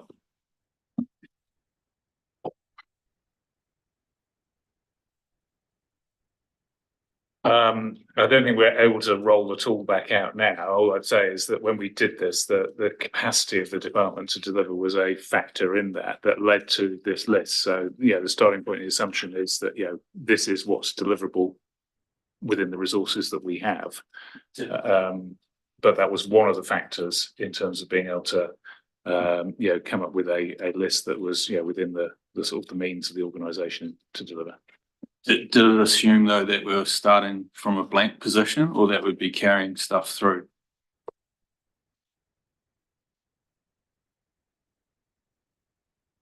I couldn't tell you that off the top of my head. I mean, that's going back into some of the deep assumptions within the tool that we put in there. Yeah. I think the challenge is, you know, we've had Amanda talk about, we've got 30 million of carry forwards. We're likely to come out of next year with 30 million carried forward from that year. So if we actually give some free room, some free board to staff by cutting some of these other bits and pieces, then that gives us the ability, them the ability to perhaps get onto some of those other CapEx challenges that they haven't been able to meet. So being very magnanimous like that suggests that is part of looking at, you know, what are the things that we potentially can cut out that may not have been specifically raised, but should be, you know, they're all part of what's being talked about in the annual plan. Councillor Hopkins. Yeah, look, just I think a bit more information on that would help. Apropos of Tim's other issue, I congratulate him for raising it. He's right. We need to make sure that access to our parks and reserves for people with disabilities, wheelchair bound and others, is appropriate. I think the most important thing we can do at the outset is try to get an inventory from parks and reserves of which areas don't currently enable people with disabilities to get into a given space, And perhaps, we can prioritise one or two in the short term, possibly using RMA funding for recreational purposes, and it would be a legitimate use of that fund to amend, or enhance or upgrade the entrances in those identified instances. But I would like to know how many of our parks and reserves fail the accessibility test and what might be required to actually put that right. Yeah, I can look to bring some information to the meeting on the 11th of June. I'm not sure whether it'll be able to be gathered in that time, bearing in mind that the report draft needs to be compiled by Friday. And we have quite a number of issues on this week that may impact what can be delivered by Friday. Look, sorry, speaking to myself, I don't think that's not fair to ask you guys to give us a comprehensive report on a matter like that within less than a week. What I'm saying is I think we can signal to you that there need to be some preliminary steps required to achieve the objective that Tim has properly signalled we should aim for. And it's, I would have thought that we can simply request a report to be produced as and when Parks and Reserves have done the necessary analysis and bring it back to us for consideration, possibly for next year's long-term plan. A couple of weeks ago, I met with a couple of people who had family members with disabilities, and it was very informative. Yeah, I think it's people like that can give a perspective. And along with some of the other ones that Tim mentioned, where it's even just parents with prams and the like not being able to get into spaces and so forth. So looking at some of those, so it's it was very helpful in identifying what the issues were. It was identifying where those issues were, and it wasn't about trying to improve every playground. It was trying to make sure that where it happens that there's key playgrounds and parks that have got that accessibility addressed, and also that you don't just have if it's play equipment for disabled children or something, you don't just have one thing in that place, you have three things in that place. You might not have any in a bunch of other playgrounds. So there was very good information that they, different people can give from their own experiences, whether that's something that, we can help staff even with, or that we can just support them setting up an advisory group of some sort. I think they get some very good information quite quickly. Well, I think what you're asking for is an audit of all of our parks and reserves for accessibility, which would then lead to a proposed program of work. And I think, I'd say it's quite a big job, and we'd want to involve, members of the community in that, and take account of, different disabilities in coming up with that. But as to what resource that would require and whether we got the skill set and the capacity in house to do that at the moment, I don't know. I think, without Josh being here to say, to comment on the programme at the moment, I'm not sure how that would be impacted, but we can bring something back on that next time. I have more faith, but we'll go to Chancellor Thompson. Thank you, Mr. Mayor. Question from Mr. Palmley, and I totally appreciate you probably won't have an answer, but in light of the discussions that we and the Water Department had on Friday with Te Mana Atawai, is there any likelihood of them changing what they've got in their work plan in the short term? So I haven't had a discussion with the Water Department since then. I'd comment that the discussion before we went in, when they were trying to understand our schemes and the water studies that have been done for the schemes, seemed to be a very different discussion to the one we had in this room in terms of openness to other solutions. But I'd be looking, whether the governance team wants us to revisit all of those or some of those water studies again, which did look at alternative solutions. There are risks in that in terms of not being able to meet the timetable that's been given to us by Te Mana Atawai. But notwithstanding that, I'd say that, yeah, that will take some time to work through. And so it'd be prudent to keep some budget allocation in here for each of those schemes that's non-compliant until that is worked through. But I'll be looking for you to give a steer on, whether that was something you wanted us to do now. Councillor McCann. Yeah, so further to that, and I totally understand where Jim's coming from and the drinking water side of things. But the CEO of Tamana Arroweye did mention that the wastewater thing, they've got a national standards coming through about this time next year. So would we be prudent to actually push some of the wastewater stuff off the agenda for this year? So they're not our regulators for wastewater. That tends to come under ORC or ECAN in terms of that. So yeah, we may be seeing changes within that area, but yeah, I think we will keep that under review as we're looking to roll out those schemes. But the priority has really been around the drinking water schemes because we've got a very hard deadline from the regulator on that.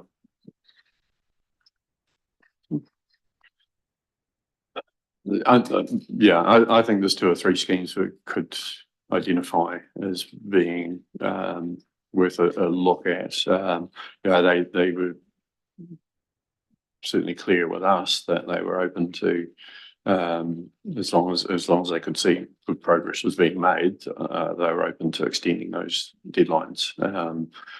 So they certainly became softer deadlines than what had been perhaps how they've been communicated previously. I think if we've got opportunities to save $1 million or $2 million or whatever it might be, those are worth taking our time and making sure that we do look into the options and think very laterally and very much in detail about how can we deliver them in ways that are as cost effective and still maintain the security of the water supply itself.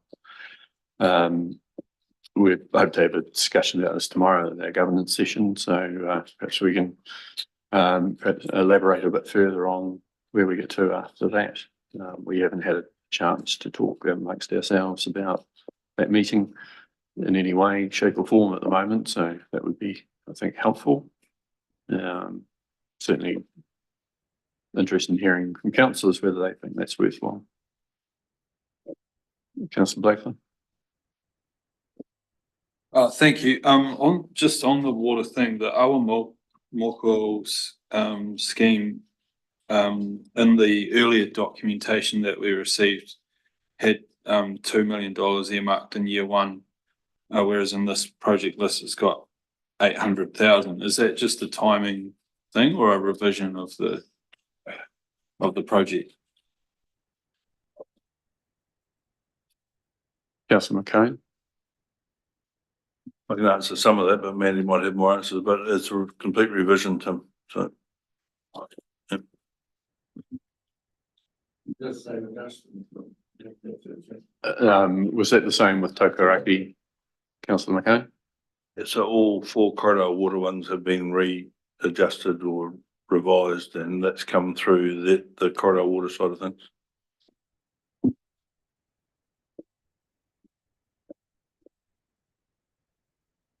Sorry?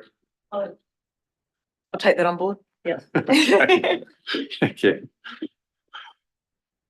All right. Are there anything else? I noticed we've got a vacating of staff over this time, so I'm not sure whether people remaining can answer some of these questions, but on the rest of the list, Councillor McCone, you indicated you may have had some other ones.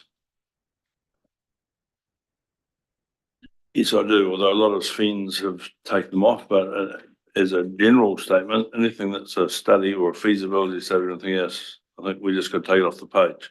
And the reason I'm saying coming from that direction is that it's already been mentioned, we are overloaded with projects now. We can't afford what we've already got scripted and we haven't finished half of them. So I think it's time to empty the basket and get that out of the road first so we know where we're coming. And it's always easier to spend money when you know you're at the bottom of the hole and climbing out rather than sliding down the side and not quite sure where the bottom is. And I think we're still going down to find out where that is with the legislation we've got to abide by now. Thank you. I have a number of other ones, but I don't know what was covered when in my absence, which hopefully, when Roger and I were away, hopefully it helped save considerable amount of money, all going well.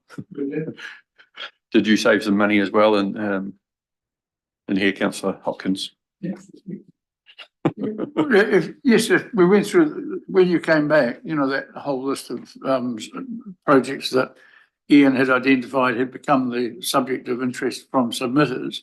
We'd gone down the page and the deputy mayor had asked us to signal yes or no to every one of those line items in turn. And a significant number of them, we collectively voted or signalled an intention to vote no. So quite a large amount of money was saved in your absence. Probably more would have been saved if you were here, given your fiscal rectitude and prudence.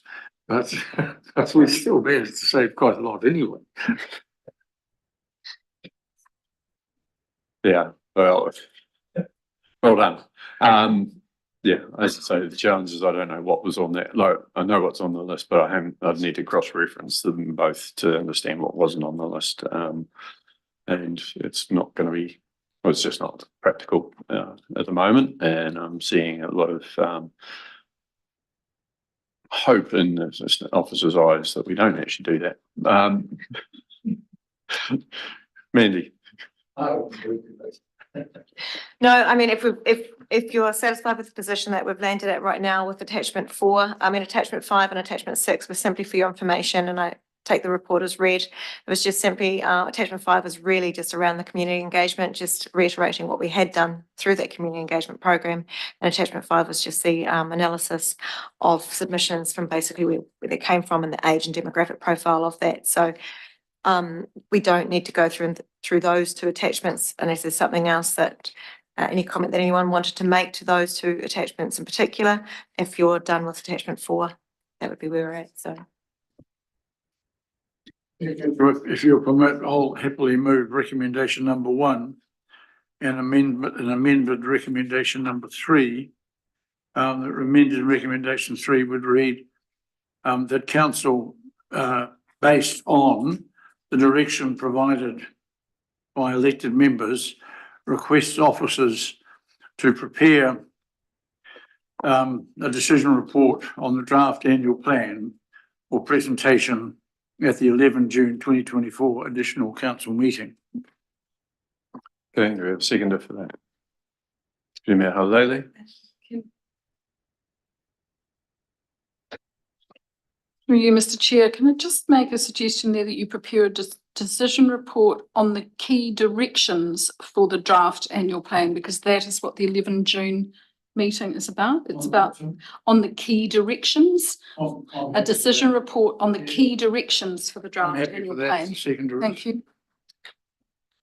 Okay, any further discussion on that? Okay, I'll put it. Those in favour, say aye. And against? That's carried. Right, that I think is everything. Who seconded that? Deputy Mayor. You're not saying there was anything else? Sorry. No, don't worry. No. Right, so anyway, thanks very much. Thanks very much, everyone. Thank you, staff, for preparing the report fairly quickly and getting through as much extra information as you were able to. That was very helpful. To councillors, thank you for your contributions today, and apologies for being absent for that time there was. With that, we'll declare the meeting closed.